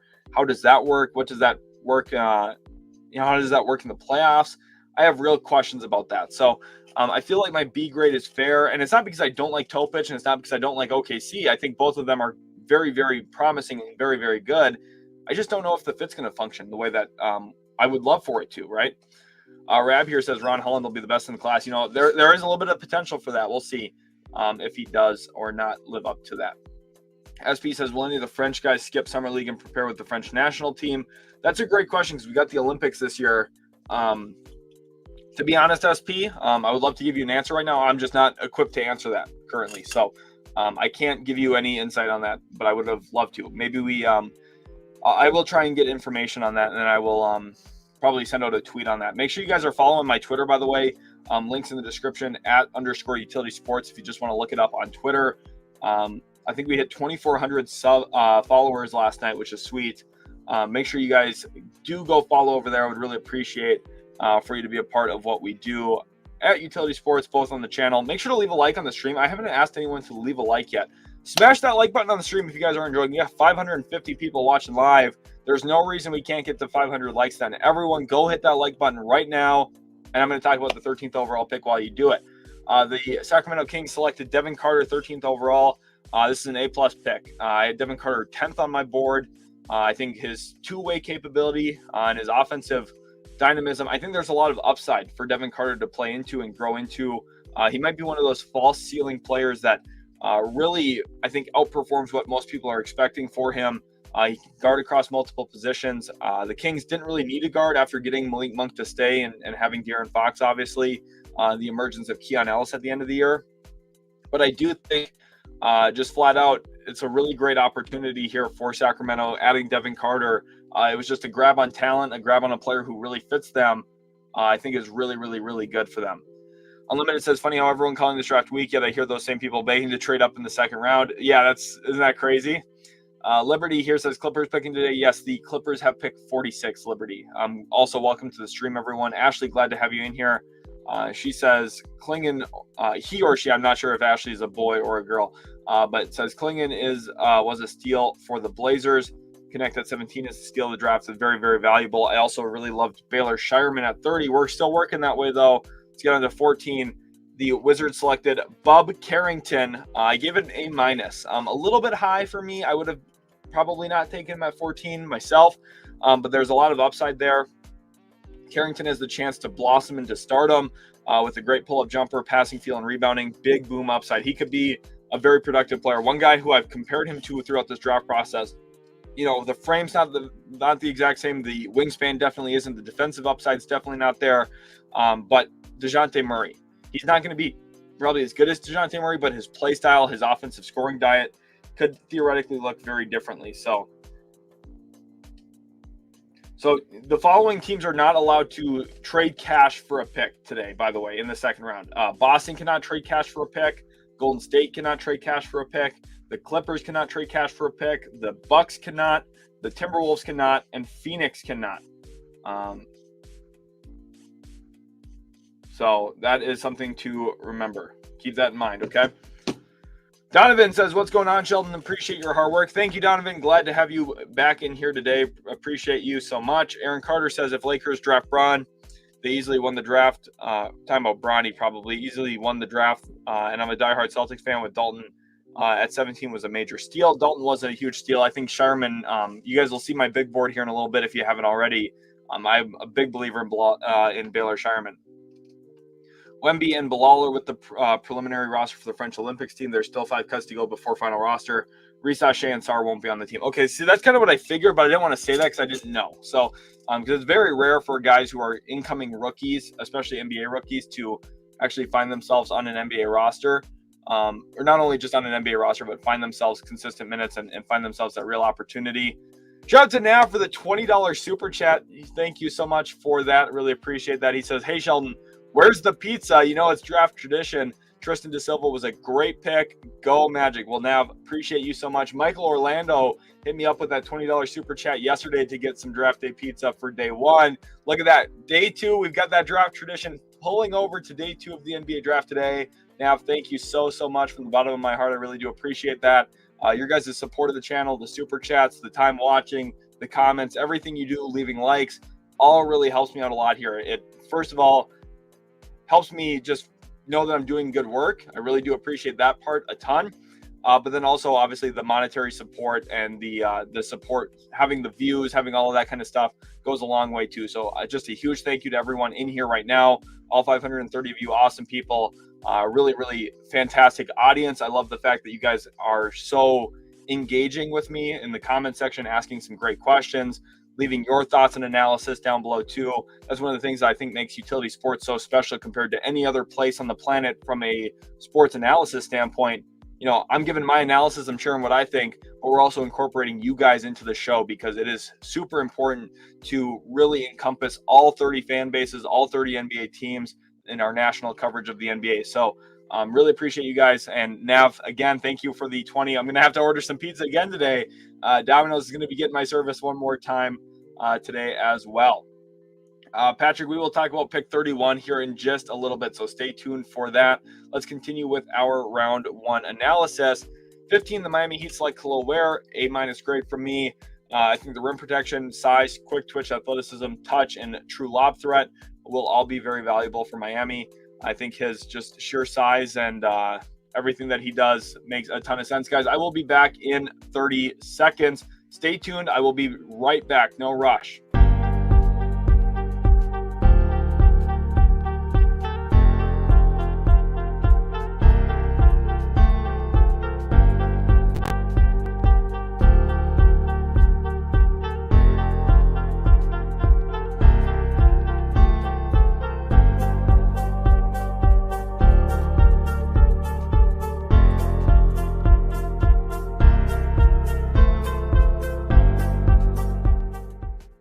All right, and we're back just like that. Thank you guys for your quick little patience there. Just a brief pause I had to make for the stream, but we are back. Very excited for that. And let's continue with our round 1 analysis, moving past the Miami Heat and Kel'el Ware. And this is exactly what I tweeted, just like I said earlier today in the stream. As soon as pick 15 happened, I knew what the Lakers and Sixers were going to do. I talked about shooting falling to them. The 16th overall pick, Philly landed Jared McCain out of Duke. Give that an A+ grade. It was my favorite mock selection for Philly all year long. McCain is an ideal backcourt partner with Maxey. I like his above the break shooting. I like his play style. I like his quick decision making. I think all of that is extremely valuable there for Philly, who is ready to win now. We'll see what happens. This is hilarious. Spurs traded to Rob for Deuce Tatum. That's actually so funny. I did not even see that tweet, but that is hilarious. I can't even lie. Moving on to 17. The Los Angeles Lakers select Dalton Knecht. I gave it an A+++. I was extremely excited about it. I said the league gave JJ Redick an elite movement shooting prospect to put next to Anthony Davis and LeBron James. Geez, it's funny because I tweeted that the moment I found out about this pick, and then like 10 minutes later, it sounds like Redick went and started drawing up plays. It just felt like to me that was going to be the obvious thing because you gave an elite movement shooter in JJ Redick, a movement shooter to use in his first ever NBA head coaching gig. So I think it's really strong for them. Liberty says, how do the Clippers get younger and better with these younger, really good teams? How can they stay in championship mode and get younger? Hope I asked that correctly. That's a good question, Liberty. Tough thing to answer. I think if they're able to finagle some type of sign and trade for Paul George or an opt-in and trade, that's going to be what opens their window theoretically. So we're going to have to keep our eyes on that. But the Lakers did really well. Like Scale's saying here, it was a fantastic pick. Dalton Knecht was a really strong selection. Alex, I think Rob Williams will get traded. So we're going to keep our eyes on that too. But yeah, I think like Scale saying here, Dalton Knecht, arguably one of the biggest steals of the draft. A lot of Lakers love in the comment section right now, which I love to see. But it was a really strong pick, and I'm very excited to see him next to LeBron and Anthony Davis. 18th overall, the Orlando Magic select Tristan da Silva. I gave that a B grade. I think da Silva is a very good backup player for a long time in this league. I think he's going to follow a career trajectory of someone like Kyle Anderson, who has been predominantly a very high valuable backup player for Orlando. I think his connectivity, his shooting, his playmaking will all be very valuable. John said, trade me to the United States for someone to go to Canada. That's funny. John Victor says, how do you think the Raptors did? We are just about to the Raptors, actually. That's great. Let's get on to them here. 19th overall pick, the Toronto Raptors select Jacoby Walter out of Baylor. I gave them a B-plus grade. Walter, I thought, was always going to be a lock to go in the top 20. He ultimately goes to Toronto, who adds movement shooting for the second consecutive draft, interested in Raptors long-term building. So I think the one thing here, Toronto's roster, they've got a lot of talent right now. I just don't know exactly how they're going to all piece it together, and there's a lot of moves yet to make. Bruce Brown probably gets traded at some point today or this week at some point, I would have to guess. If not this week, he's going to get traded by the trade deadline. But I think for Toronto especially, there are this is like a strong pick because shooting, you can never have enough of it. And next to Grady Dick, Jacoby Walter and him will be valuable shooting players that are going to be able to provide a decent amount of value to the roster. And then when it comes to taking who they're going to take at 31, a couple of guys I like for them are AJ Mitchell. That's one of the best players still in the draft, in my opinion, remaining. Should have been a first-round pick. He's that good. AJ Mitchell would be tremendous. Tyler Smith would be good. And I also wouldn't be mad about Adem Bona. Getting a highly versatile, high-motor type of defensive big man would be really valuable as well. So I'd be extremely excited to see where he ultimately goes, and I think Toronto would be a really great landing spot for him. With the 20th pick in the 2024 NBA draft, the Cleveland Cavaliers selected Jalen Tyson. I gave it a C grade. I think he's a solid player. I just don't know how he's going to find the ball. If the ball's going to be in his hands very much, and if you look at his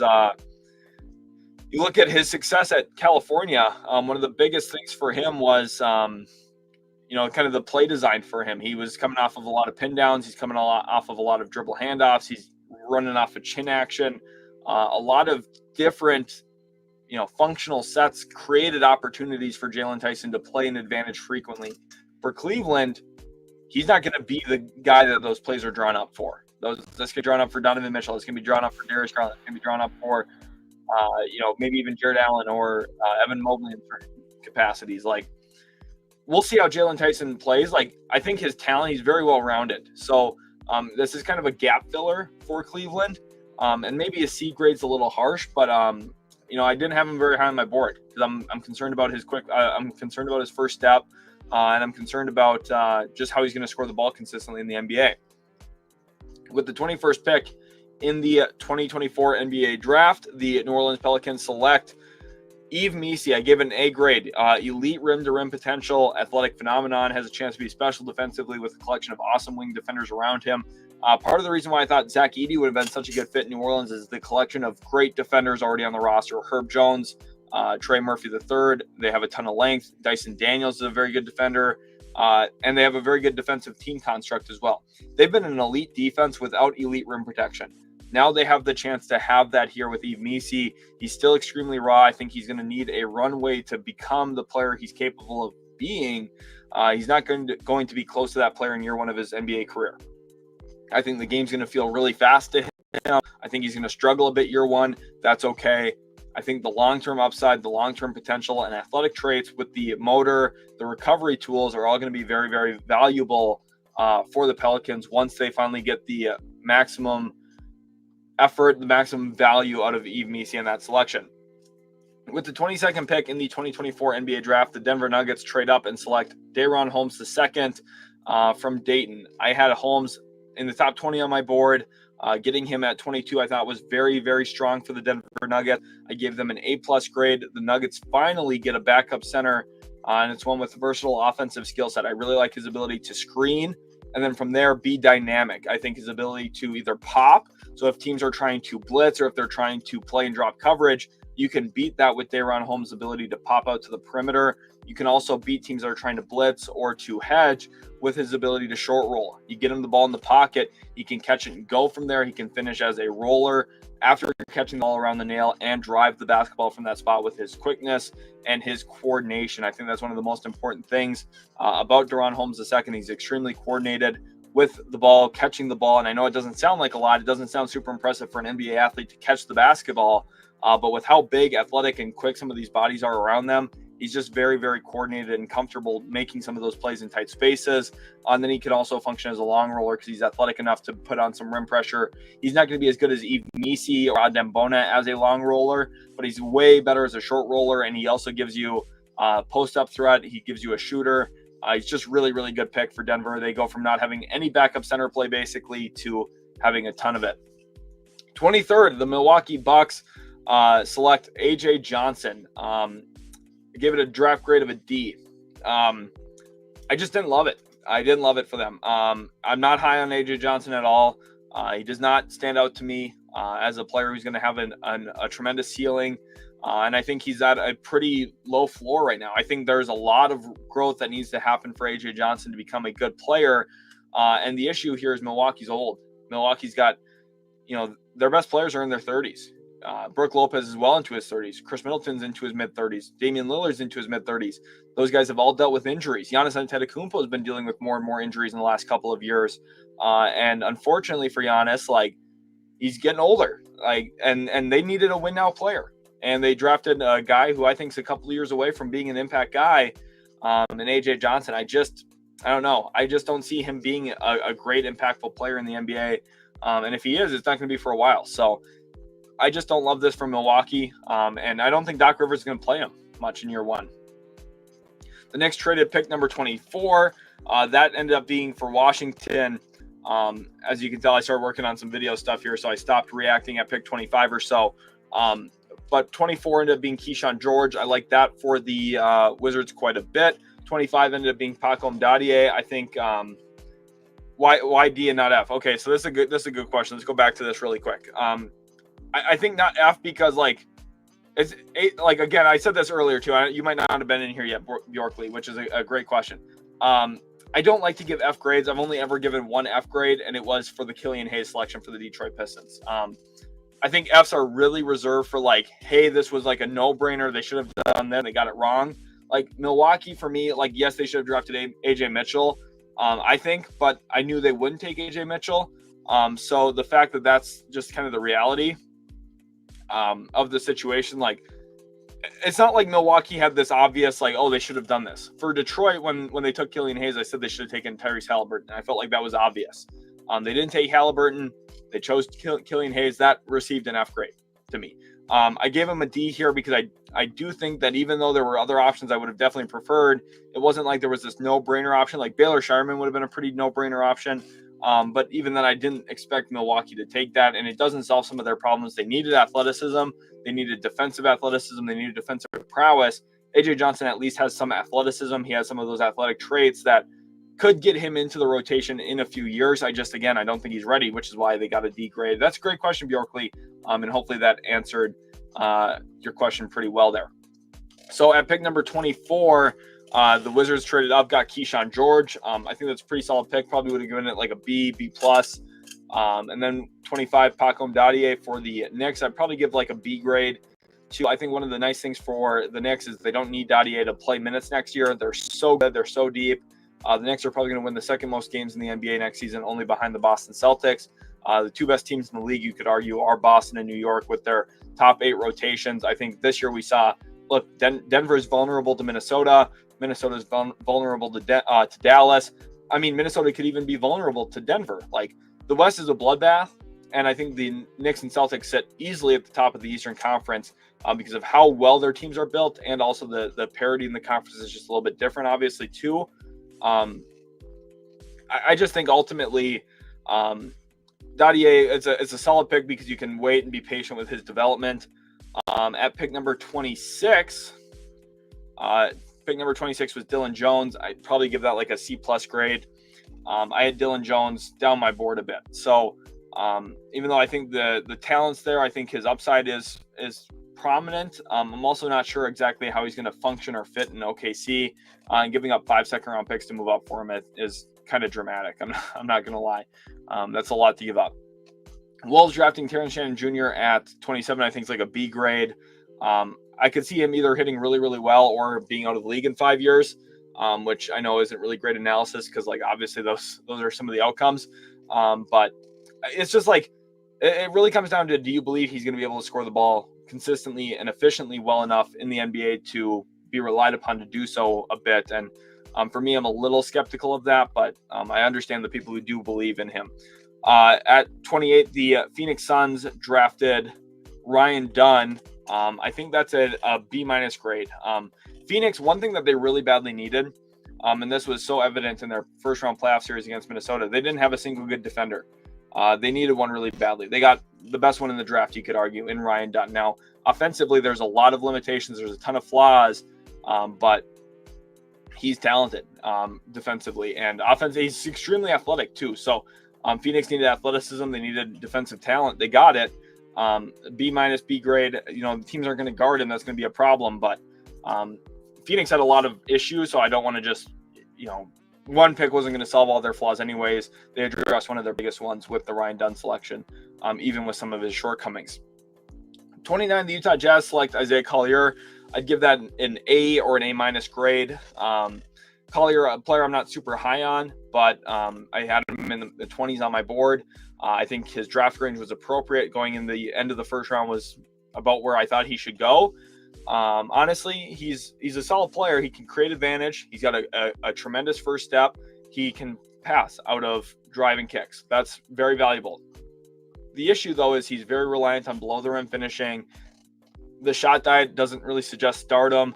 And the way that he plays, you probably need him to be a star to be super effective. So the Jazz got a real upside swing. If it doesn't work, I'm completely okay with it for Utah, which is why I can justify an A or an A- grade, because the Jazz already have Keontae George. They took Taylor Hendricks, who I really liked last year. They have Bryce Sensabaugh. They already have a bunch of young talent. You think about Walker Kessler. They've just got a bunch of nice pieces already in place, and I thought Cody Williams was a tremendous pick already.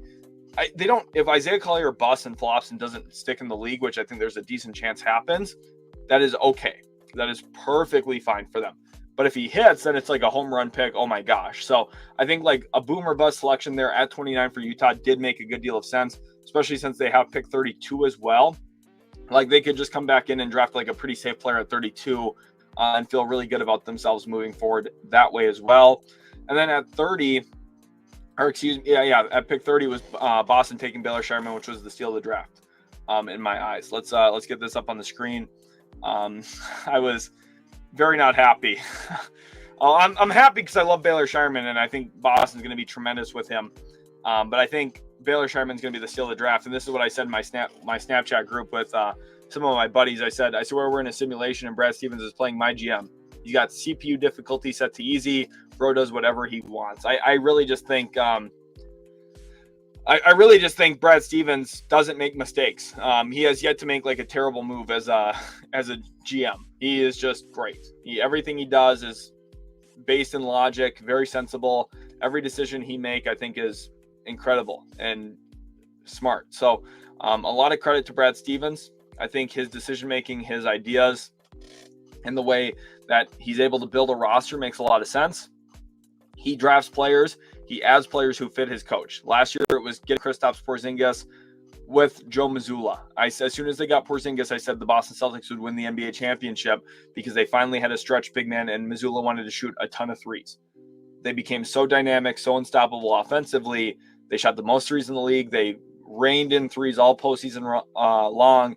Even in games they didn't shoot well, they had so much volume that they still scored so many points. So a lot of credit to Boston, a lot of credit to Brad Stevens. I think Baylor Scheierman's going to be a tremendous fit with that as well. We are 42 minutes away from the NBA draft, which has me extremely excited. And now what I really want to do, I shouldn't have stopped that. What I really want to do is go through my big board, and I want to talk about the best available players remaining, because there's going to be a lot of questions about it. I hope you guys do enjoy the content today, by the way. You guys have been incredible in here. I know you guys have been hanging out with me a lot. 470 people watching live, which is just so awesome and so great. So Leo Jones says Baylor Scheierman being the steal of the draft is just like saying Michael Smith was the steal of the draft back in 1989. I don't know. To be honest with you, I don't know who that. Let me look that up. Michael Smith, 1989 draft. Smith was selected 13th overall in the first round, 1989 draft. He's one of the oldest players in the draft at 24 years old. At the time, the Celtics were a playoff contending team. You know, that sounds like a good take. How did his career go? Oh, he lasted 2 years in the NBA. So No. I don't think Baylor Scheierman will go like that at all. I understand what you're saying because Scheierman's older, whatever, but I'm telling you, like you want to hear the comp. I think Baylor Scheierman's going to be Joe Ingles. I think that's the type of player he's capable of being. So you gave Boston a functional player. He can run off of pin downs. You can use him as a movement shooter. You can use him as a pick and roll ball handler. If you had to guess where Baylor Scheierman ranked of all draft prospects in this class in pick and roll efficiency, what percentile rank would you guess? I'll give you 2-3 seconds. The answer is he ranked 100th percentile. He was the most efficient pick and roll ball handler in the entire draft class, and he's a wing. I hope you see the value. Can he dribble, pass, and shoot? He can. He went to a team that values dribble, pass, and shoot. The team that values dribble, pass, and shoot just won an NBA championship. Another team that values dribble, pass, and shoot is the Oklahoma City Thunder. They way outperform what people expected them to because they have a very good system and they have very talented players.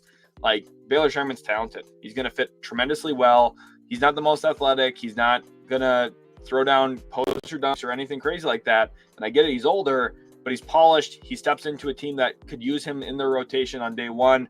And if not day one, by day 20 of the season, he'll be playing minutes. And he's going to be valuable. So, Leo, just remember this when we get to March in 2025 and Baylor Scheierman's playing 15-20 minutes a game for a team probably slated to win another NBA Finals. But let's get over to the best remaining prospects available. I'm extremely excited for this because there are a few good ones. At number 13, my 13th best player in the draft is AJ Mitchell from UC Santa Barbara. He is still available. I projected him to be a second-round pick. In fact, let's see if we can, if I can find exactly where I mocked him to go. We have some, actually, I want to pull this up really quickly too. This guy does some really good work and I want to share it because it is fascinating. Etienne Catalan. Let's go over here to this guy. He is the numerologist. Risacher will wear number 10 for the Atlanta Hawks.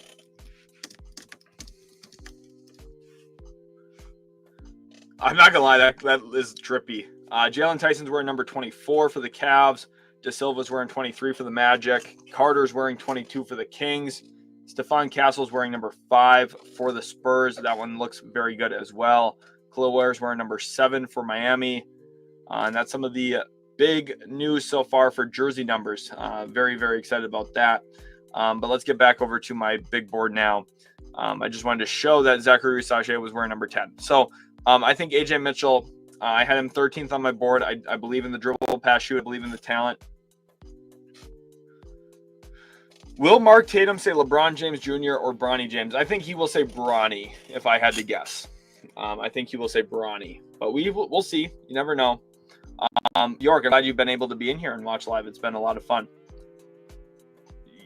Joel here says, I'm so excited that 2 Swedes are getting drafted. What do you think about Bobby Klintman and Pelle Larsson? Klintman I like a lot. I really like his passing feel. I think he's functional as a short roller. I like his above-the-rim athletic traits. He's got some work to do as a shooter and as a overall slasher. His ability to finish at the rim, I think, needs to grow a little bit yet, especially given his size and physical traits. But Klintman I am very impressed with. As a prospect, I had him in the top 30 on my board. We'll talk about him here in a minute. And then Pelle Larsson, I had him in the top 60 on my board. I do think there's a good chance he gets drafted. I'm worried about him adjusting to the physicality of the NBA, especially on the defensive end of the floor. But I do think Pelle Larsson would be solid. We have a trade. All right. And this is a package I talked about quite a bit, actually. Let's go pull it up. I'm glad that I was able to catch it live. Let's go over to Woj. Sacramento Kings are trading Davion Mitchell and Sasha Vezenkov to the Toronto Raptors.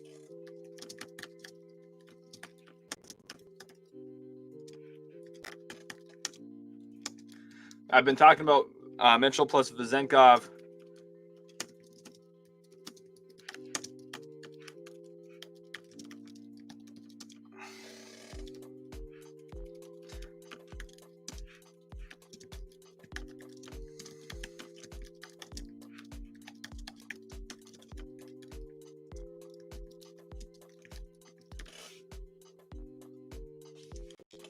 And emergence of Keon Ellis. Very good. Very good. Okay, so Jalen McDaniels is coming back to Sacramento in that deal. So let's go talk about this. Shams here has some reporting. Toronto is sending Jalen McDaniels to the Kings for Davion Mitchell and Sasha Vezenkov, which is interesting. Jalen McDaniels is a long, lengthy, athletic wing. He's not great at basketball, though. So, I don't know. I'm going to be very interested to see what else is in here. I like maybe pick 31's involved. Jalen's not good, but the Raptors have assets. To be honest, what I thought was going to maybe be in here was Bruce Brown, but it doesn't seem like it is. So I think we need to keep waiting. So I don't think this is the whole entire deal.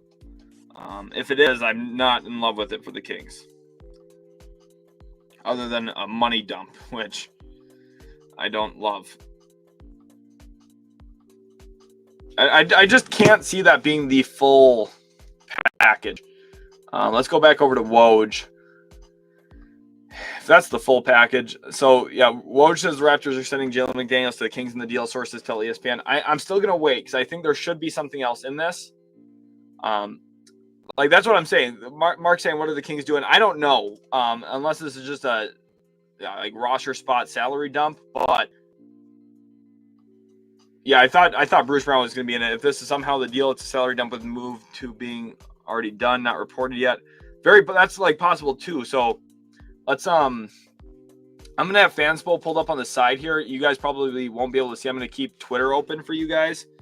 I'm going to keep refreshing Woj here. And Shams. Let's keep our eyes on those too. It just sounds like Jalen McDaniels so far. I'm going to pull up the Raptors and Kings and think about what else could be involved here. So one thing is Toronto has theoretical cap space. So they are able to salary dump like this. Jalen McDaniels to the Kings. And then Vezenkov, who probably isn't going to play anymore in the NBA. And Davion Mitchell, who is making $6.5 million. Sacramento's opening up $9 million here. So here's a couple of things. Let's go back over to Twitter.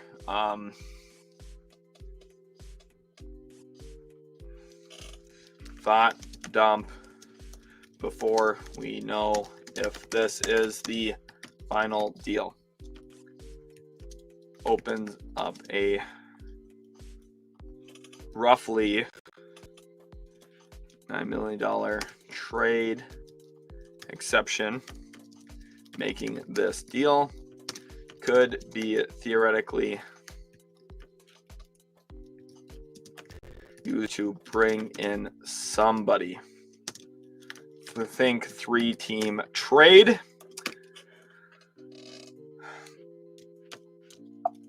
Whoops, I don't want to type with emojis.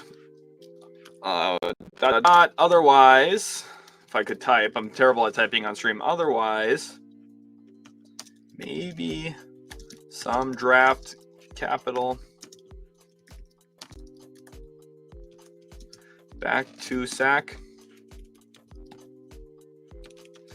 Unsure as of now. I just don't know. To be like, I think this is like a big TBD grade currently. Like, I just don't think this is the full deal.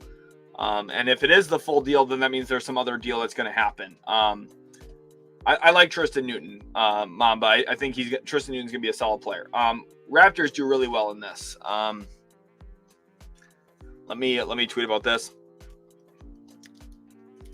Let me put if the deal is just Jalen McDaniels for Davion Mitchell and Vezenkov, who I don't think is actually going to play.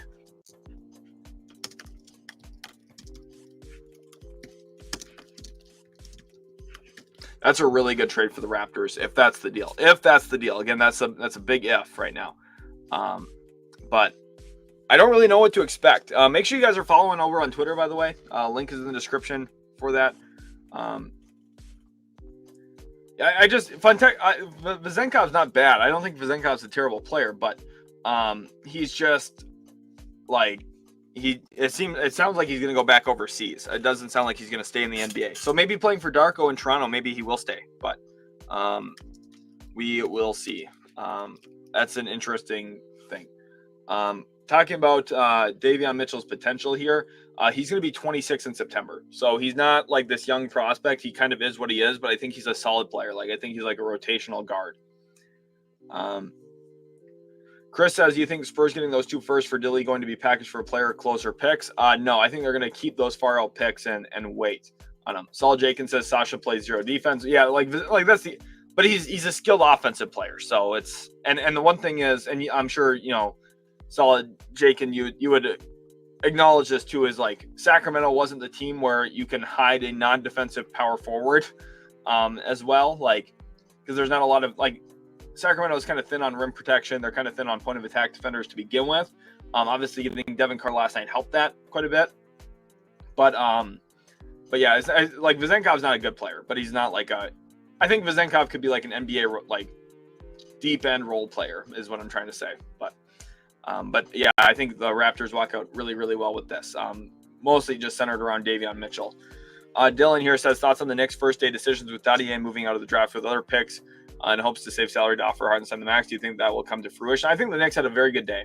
I would have loved for them to just trade out at 25. Tidjane is not a bad player, but I would have just like moving out completely and getting more assets. But getting 5 second-rounders for pick 26 was really good.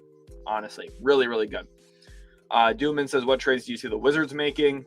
Something centered around Kyle Kuzma is a theoretical possibility. So let's I'm gonna keep checking here on Woj and Shams, because I need to see if the deal gets the Kings under the luxury tax and opens a roster spot. So it was a salary dump. Kings open a TPE and a spot to land a player. Keep our eyes on Sacramento. Might not be this offseason, but maybe at some point in the next 12 months they add someone making $9 million or less. So would be interesting. John Blue wants to know why Amin Thompson is trending. I have no idea, to be honest. Daniel wants to know my thoughts on the AJ Griffin trade for the Rockets. Do you still believe in him? Where was he on your big board when he was drafted? He was in the top 15 on my big board a couple of years ago. I think he's solid. There's a Jeremy Grant trade. Is that a thing? Let me. Now you guys are scaring me. Let me go over to Shams. Nothing over there. Okay, let me go over to Woj. Okay, nothing on Jeremy Grant. Okay, that scared me. I thought that maybe there was a Jeremy Grant trade. Admiral Nelson here says, cannot believe Filipowski fell out of the first round. Dude might not be amazing at anything, but his all-around player should be worth it over some of these busts. I think Filipowski's gonna make himself a career out of just being a contributor in a multitude of different ways. Mile High says, what do you think of my Denver Nuggets picking Holmes yesterday? I really loved it, Mile High. Really, really loved it. Let's go back over to my grade for it. I thought it was really good. 22nd overall. I gave them an A+. One, I'm a Dayton Flyers fan, so I've watched a lot of Deron Holmes II. He's really good, and he's really coordinated.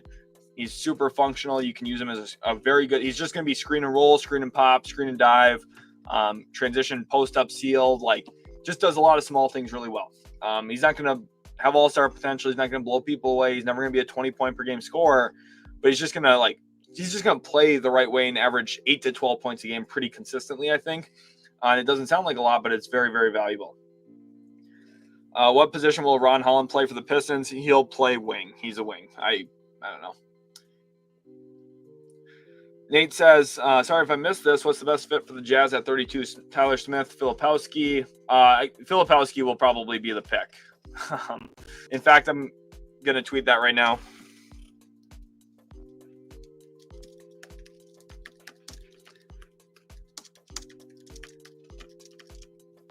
How much money could I make betting on Kyle Filipowski to go at pick 32 to Danny Ainge? Okay, now hold on one second. You guys are going to see why I'm doing this.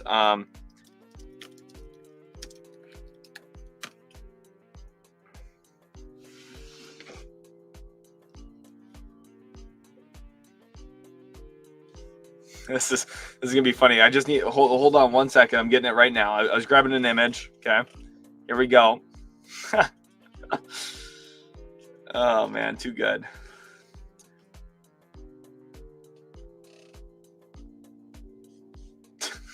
What's the odds, right? What's the likelihood? Filipowski's probably going to happen, if I had to guess. But you never know. Will Oliver Ryu make the NBA? So for those of you who do not know, that he's the 7'9" center who's going to be playing in the SEC next year. Shout out to Brian, by the way, a member on the channel. Memberships really do help support what I do here. So Brian, thank you as well. He actually gifted a membership yesterday to Elizabeth. So shout out to Brian. Really appreciate you. Time, but I think Oliver Ryu has a pretty decent chance. He's not going to be a one and done, most likely, but he's 7'9". So Taco Fall stuck in the NBA for a little bit. He didn't stay in the NBA for a long time, but for a little bit, I think Oliver Ryu at least probably fits that that category. There's Elizabeth. That's who got the membership yesterday from Brian. Shout out to all of our members here on the channel. Morgore says, do you think the Bulls finding a partner for Levine and who? I mean, we'll see.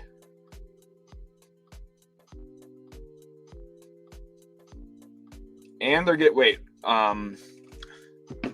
let's go back over to Woj here. There might be more details on the trade. Let's go over to Woj. The Kings are sending the Raptors the 45th pick. Okay.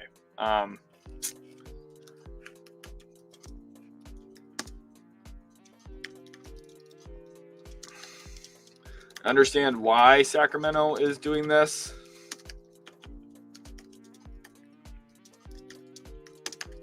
I have to like it. Good moves by Masai Ujiri. Doesn't move the needle a lot, but maybe Davion finds himself in Toronto. And you gave up next to nothing. I mean, yeah, that's a very good trade for the Raptors. It's just like they help Sacramento out money wise, but yeah, that's I think like Masai. I think it's just smart by Masai.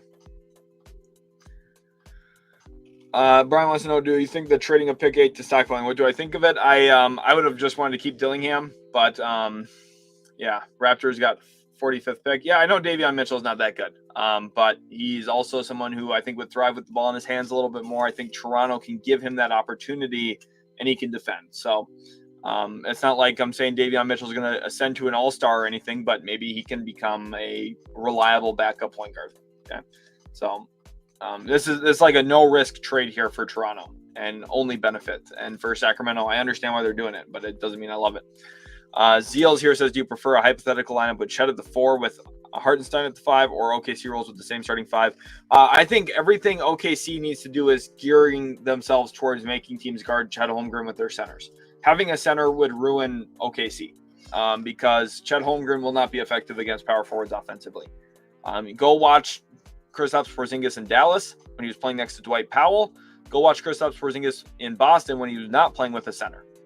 Completely different players.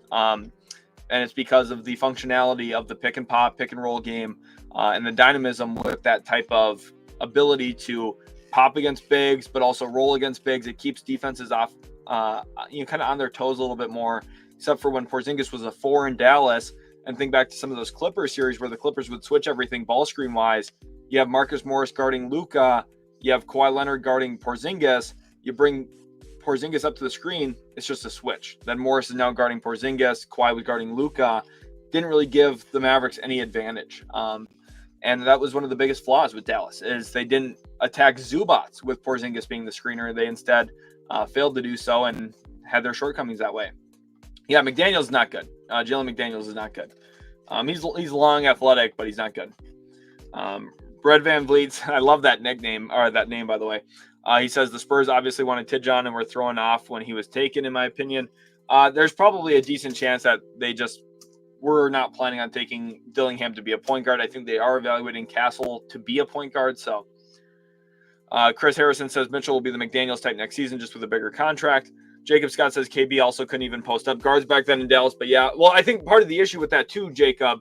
So like you're kind of right, but also part of that is where he was catching the ball.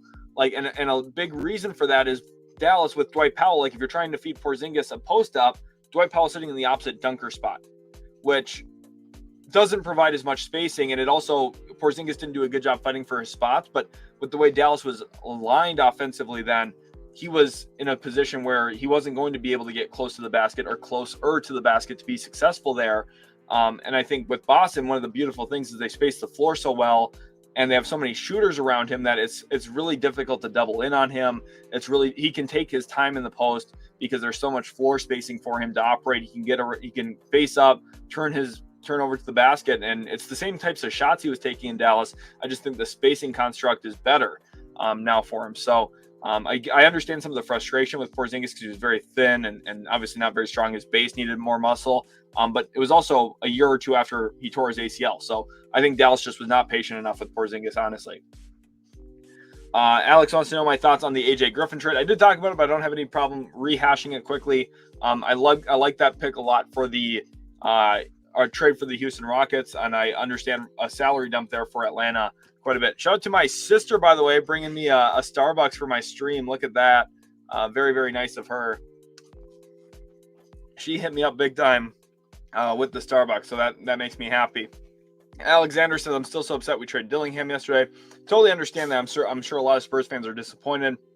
The one thing I'll say, though, at least you guys have Victor Wembanyama. He's going to be the best player in the world in a couple of years. So 69 said, who the Raptors get back in that trade? I just came. You guys got Davion Mitchell. Let me that's a good question. Let me go get that pulled up for you. So this is basically the trade with pick 45 included. So the Raptors also get pick 45. Kings give up Davion Mitchell, Sasha Vezenkov, and pick 45 for Jalen McDaniels. I think a very, very good trade for the Raptors. There's literally zero risk. You're trading a bad player for two guys who maybe could help you in some way. Vezenkov probably not, but Davion Mitchell theoretically could. And then you're also getting a draft pick. So not bad at all. This helps Sacramento save money, and they open up a trade exception, though. So where's Jamal Shead going? I would love for Jamal Shead to land in Milwaukee at 33. I think that would be a really strong pick. I would love for Jamal Shead to go to San Antonio at 35. I think that would be really good. I think Jamal Shead would make a ton of sense for the Knicks at 38. I think Jamal Shead would make a lot of sense for the Sixers at 41. I think the Hornets at 42 should consider something like that. They probably won't, but they should. I am not staying live during the draft. We're going to do the same thing we did yesterday with the draft. So I think my plan here is to wrap up the stream in the next 5-10 minutes or so. That way I can watch the draft, think through everything, and then I'll have content coming out right after the draft again.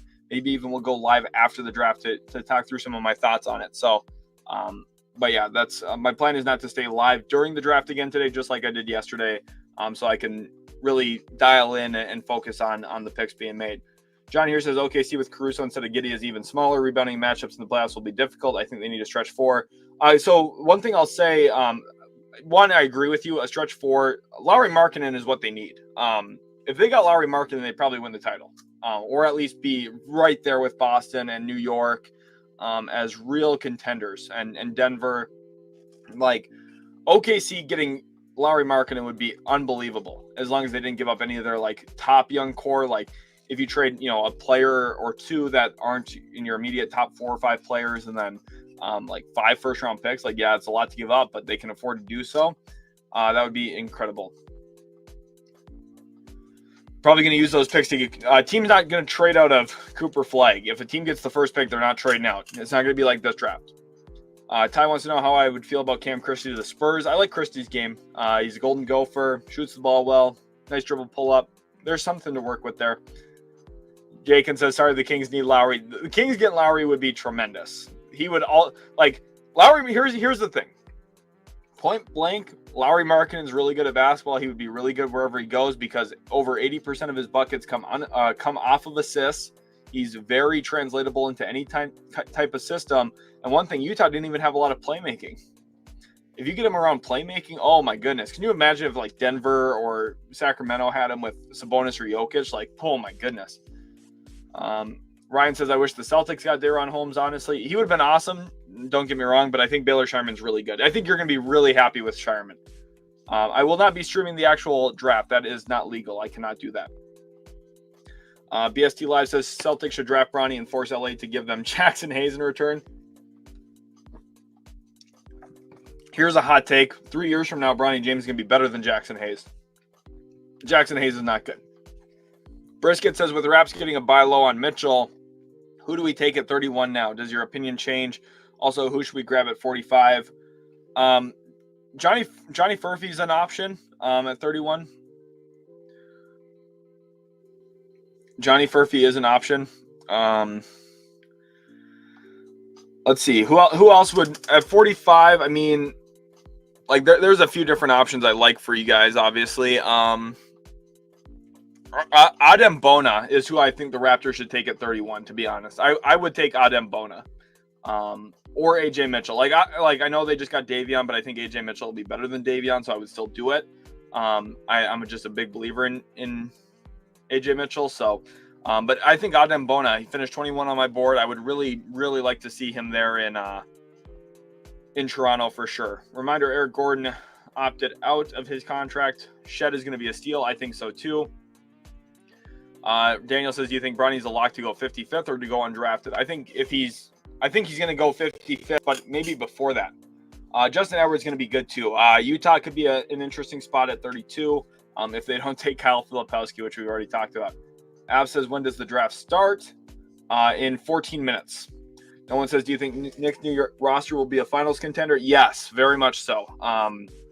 Tomorrow, let me make a banner for this quick.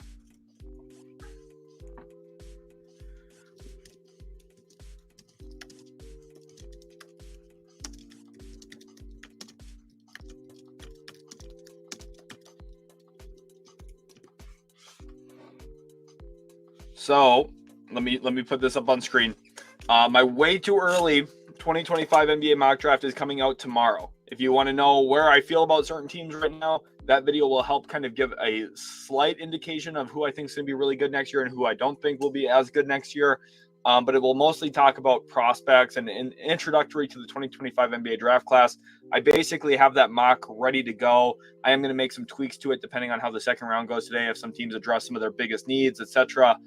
With some guys that I really like. But yeah, my way too early 2025 NBA mock draft is going to come out tomorrow. So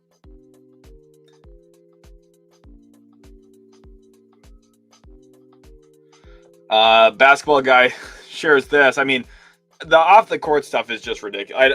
I just, as you guys probably have noticed, I don't partake in any of that. And I think that reporting that does that is really, really bad. To be honest, off the court stuff doesn't matter. And when certain players have off the court stuff, we brush them under the rug, like Anthony Edwards. And when other guys have off the court stuff, we make it a whole big deal about their persona. So, there's a lot of issues. That is very big news. Yeah, we got really big news here, Brian. Let's get this up on stream right now. Let's go over to this here. Here we go. Kentavious Caldwell-Pope is declining his $15.4 million player option. Going to become an NBA free agent. So let's quote tweet this and let's get my thoughts on this here now.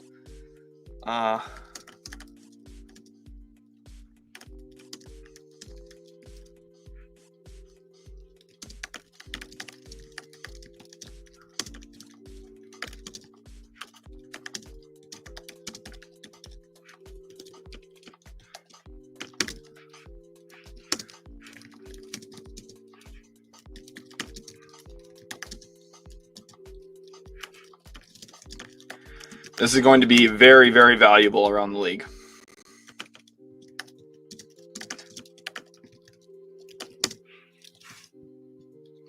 I think the Philadelphia 76ers are a team to watch for, to be honest with you. I really do. I think the Sixers are going to be in on KCP pretty hard. KCP is going to be really, really valuable. I don't even have the screen up. Oh, my gosh. Wow, I'm sorry about that. Okay. But yeah, KCP just declined his. Yeah, thank you, My bad. I'm slacking, guys. I'm slacking. I've been live for 2 hours. I'm slacking.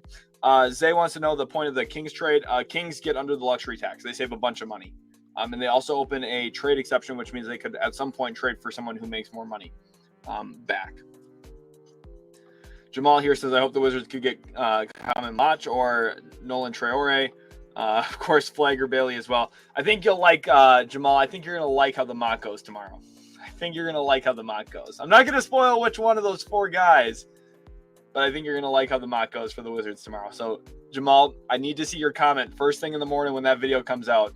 I need to see what your thoughts are on my mock selection for you guys. David J. Crawford says thoughts on Spurs trading Robert Dillingham last night. I think, so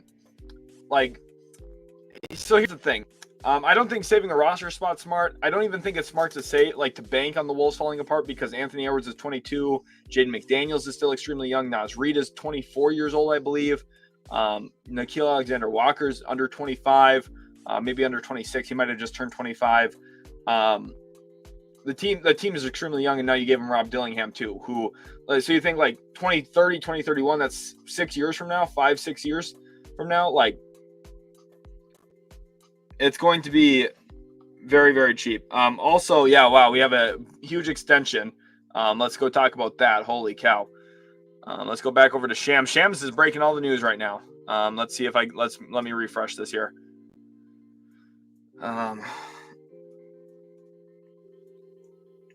So it sounds like, let me post this.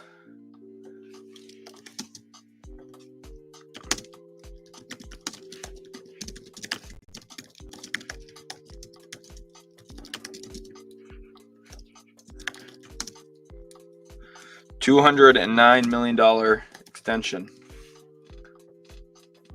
That is a huge deal. Per Shams, Jamal Murray and the Denver Nuggets are nearing a 4-year, $209 million extension. Big money, but very, very well worth it. Very, very well worth it. The Tremaine says, please bless up my Nets in your mock draft. I think you're going to be pretty happy too. I think you're going to be relatively happy. Lamar Durant wants to know how good is Jalen McDaniels. Not very good. Thoughts on Zach Edey? I think it was a solid pick for Memphis. Solid pick.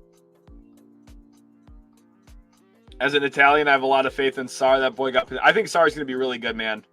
White or black Air Forces. You think I'm a menace? I wear white Air Forces. I'm not one of those lockdown defenders at the local YMCA showing up with black Air Forces picking up full court. I'm a white Air Force kind of guy. That's what I do own white Air Forces, by the way. I do. I also just got, let me see if I can find them quick. I'll pull up an image.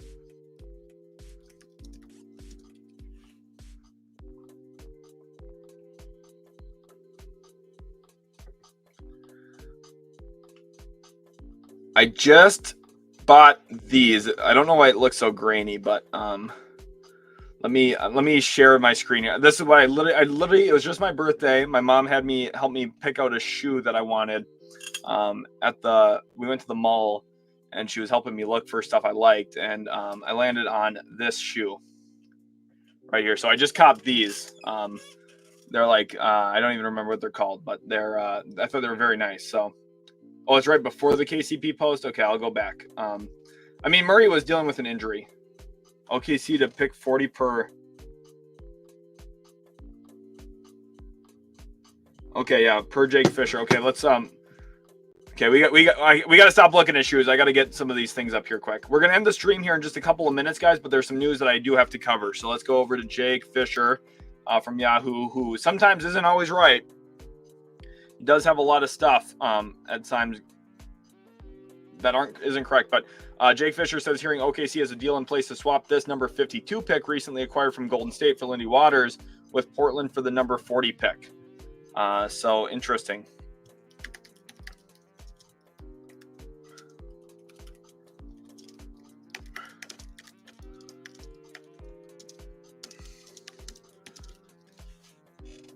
Very interesting. Okay, so let's go back to Shams. Okay. Here we are. So here's the thank you for that. I don't know how I missed that, but yeah, so Jamal Murray is extended too. So that's great. I'd love to see the Spurs grab Tyler Kolek. That would be fantastic. My favorite NBA team is the Dallas Mavericks, but as you can tell, am very unbiased in the way that I talk about the NBA, because this is really the first time I've mentioned the Mavericks all stream, and I'm a Mavs fan. So I think the biggest thing for me is I just love the NBA. I obviously love the Mavericks. I cheer for them, but I just love basketball. So I think that's one thing that makes this place really good as a YouTube channel, is it's very special. What Nikola Vucevic news? I don't know any Nikola Vucevic news. Let's look up Nikola Vucevic, see if anything is popping up. Bulls are looking to move Nikola Vucevic. If it's coming from this guy, he doesn't know what he's talking about. Sorry, but not good. He doesn't know. I mean, like, yeah, here's the thing. The Bulls have this washed center who's not good anymore. Who wants him? Like, those shoes were Mavs colors. They were, low-key. I didn't even think about that. Brian says, my theory is you like Shireman and AJ so much because they remind you of your game. You a lefty. I'm right-handed. But if you're talking about athleticism, I am slow like Shireman, but I'm way slower than he is.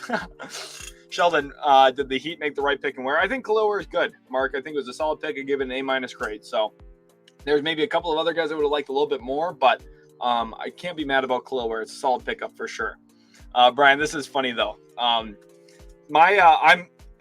So here's a comp for my game. Okay, I'm Rajon Rondo passing wise, with Steph Curry shooting. No, I'm just kidding. I'm not Steph Curry shooting. I'm definitely not Steph Curry shooting. To be honest, I'm like, so I play like Luka in terms of like the ball dominant side of things. And that's whenever I go to the like Lifetime or whenever I'm playing, like people start calling me Luka Doncic. I'm not Luka. I'm not good like that. I dunk every once in a while, but I don't get up there. So that's partially why. I did give Jericho Sims the work. So those of you who do not know, my last ever high school game was against Jericho Sims. He beat us in overtime. I did score like 14 points though, and he scored like 36. So like I'm halfway to an NBA player, right? I'm not even close to an NBA player. There is such a big gap there. Because that's Jericho Sims. Like I kid you not, he almost dunked on me in that final game that I played in high school. He did like a Euro step from the free throw line and dunked, and I was almost under the rim. The haircut doesn't help me either. Unlimited. I'm not even gonna lie. Like that does not help me. I don't know if I'm trying to be Luka Doncic. I don't know what I'm trying to do here. Yes, the Lakers should look for size. I'm not a Kings fan, but I love the NBA. I'm not going to be streaming during the second round. I'm going to wrap up the stream here in just a couple of minutes. So just kind of having some fun. Yeah, I think the Jazz had a really great draft too. I think it was tremendous. But no, for me, I'm right-handed. I've got that Rondo ball fake behind my back down. One thing I really love to do is like the Larry Bird ball fake. So I post up a decent amount because I'm like, I think decently strong for a guard. And when I post up, like I get smaller guys on me who are quicker than me. So I post them up and I turn and I just bumped my mic. So I'm sorry about that. But I ball fake over their head and you have no idea how many guys I get to turn around and I just shoot the ball and they look super dumb, which is my favorite thing, honestly. It's honestly hilarious. Appreciate every one of you so much. My rule is to never contest a dunk in a gym with cameras. Yeah, you can't at all. Like for me, I was ducking that hard because one, especially in high school, like I was not athletic like that in high school. I've gotten a lot more athletic and I've gotten a lot better at basketball, especially after high school. When I've been able to focus on my game and focus on improving certain things I wanted to add to my game. Playing outside of a team construct is really good for me, just working on certain things and really improving as a player, honestly. I mean, I played so much in college too. So like, but yeah, you never contest a dunk in a gym with cameras. Never. The Arab Explorer says, where do I watch round 2 of the draft? Television. It's on, it should be on ESPN, I think. Who will Denny what will Denny do for the Blazers? He'll play really well for them. He's going to be a really nice, useful fit. Solid Jakin says he's secretly a Kings fan. A couple of years ago, I got traded. I did get traded to the Kings live on stream a couple of years ago. Yes, I will be. This is a great question. Everyone see this right now. I am streaming the first day of free agency. Okay. So a couple of big things here. Remember, tomorrow, there's a lot of content coming out here over the next like half week or so. Okay. I will be streaming for free agency.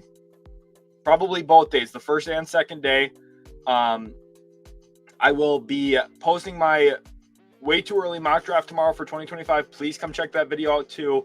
I've already been putting in so much time and work watching the prospects for the 2025 draft class So a lot of great content is going to be coming out. There's going to be a lot for you guys to enjoy. So make sure you stay tuned for all of those things. Stay patient.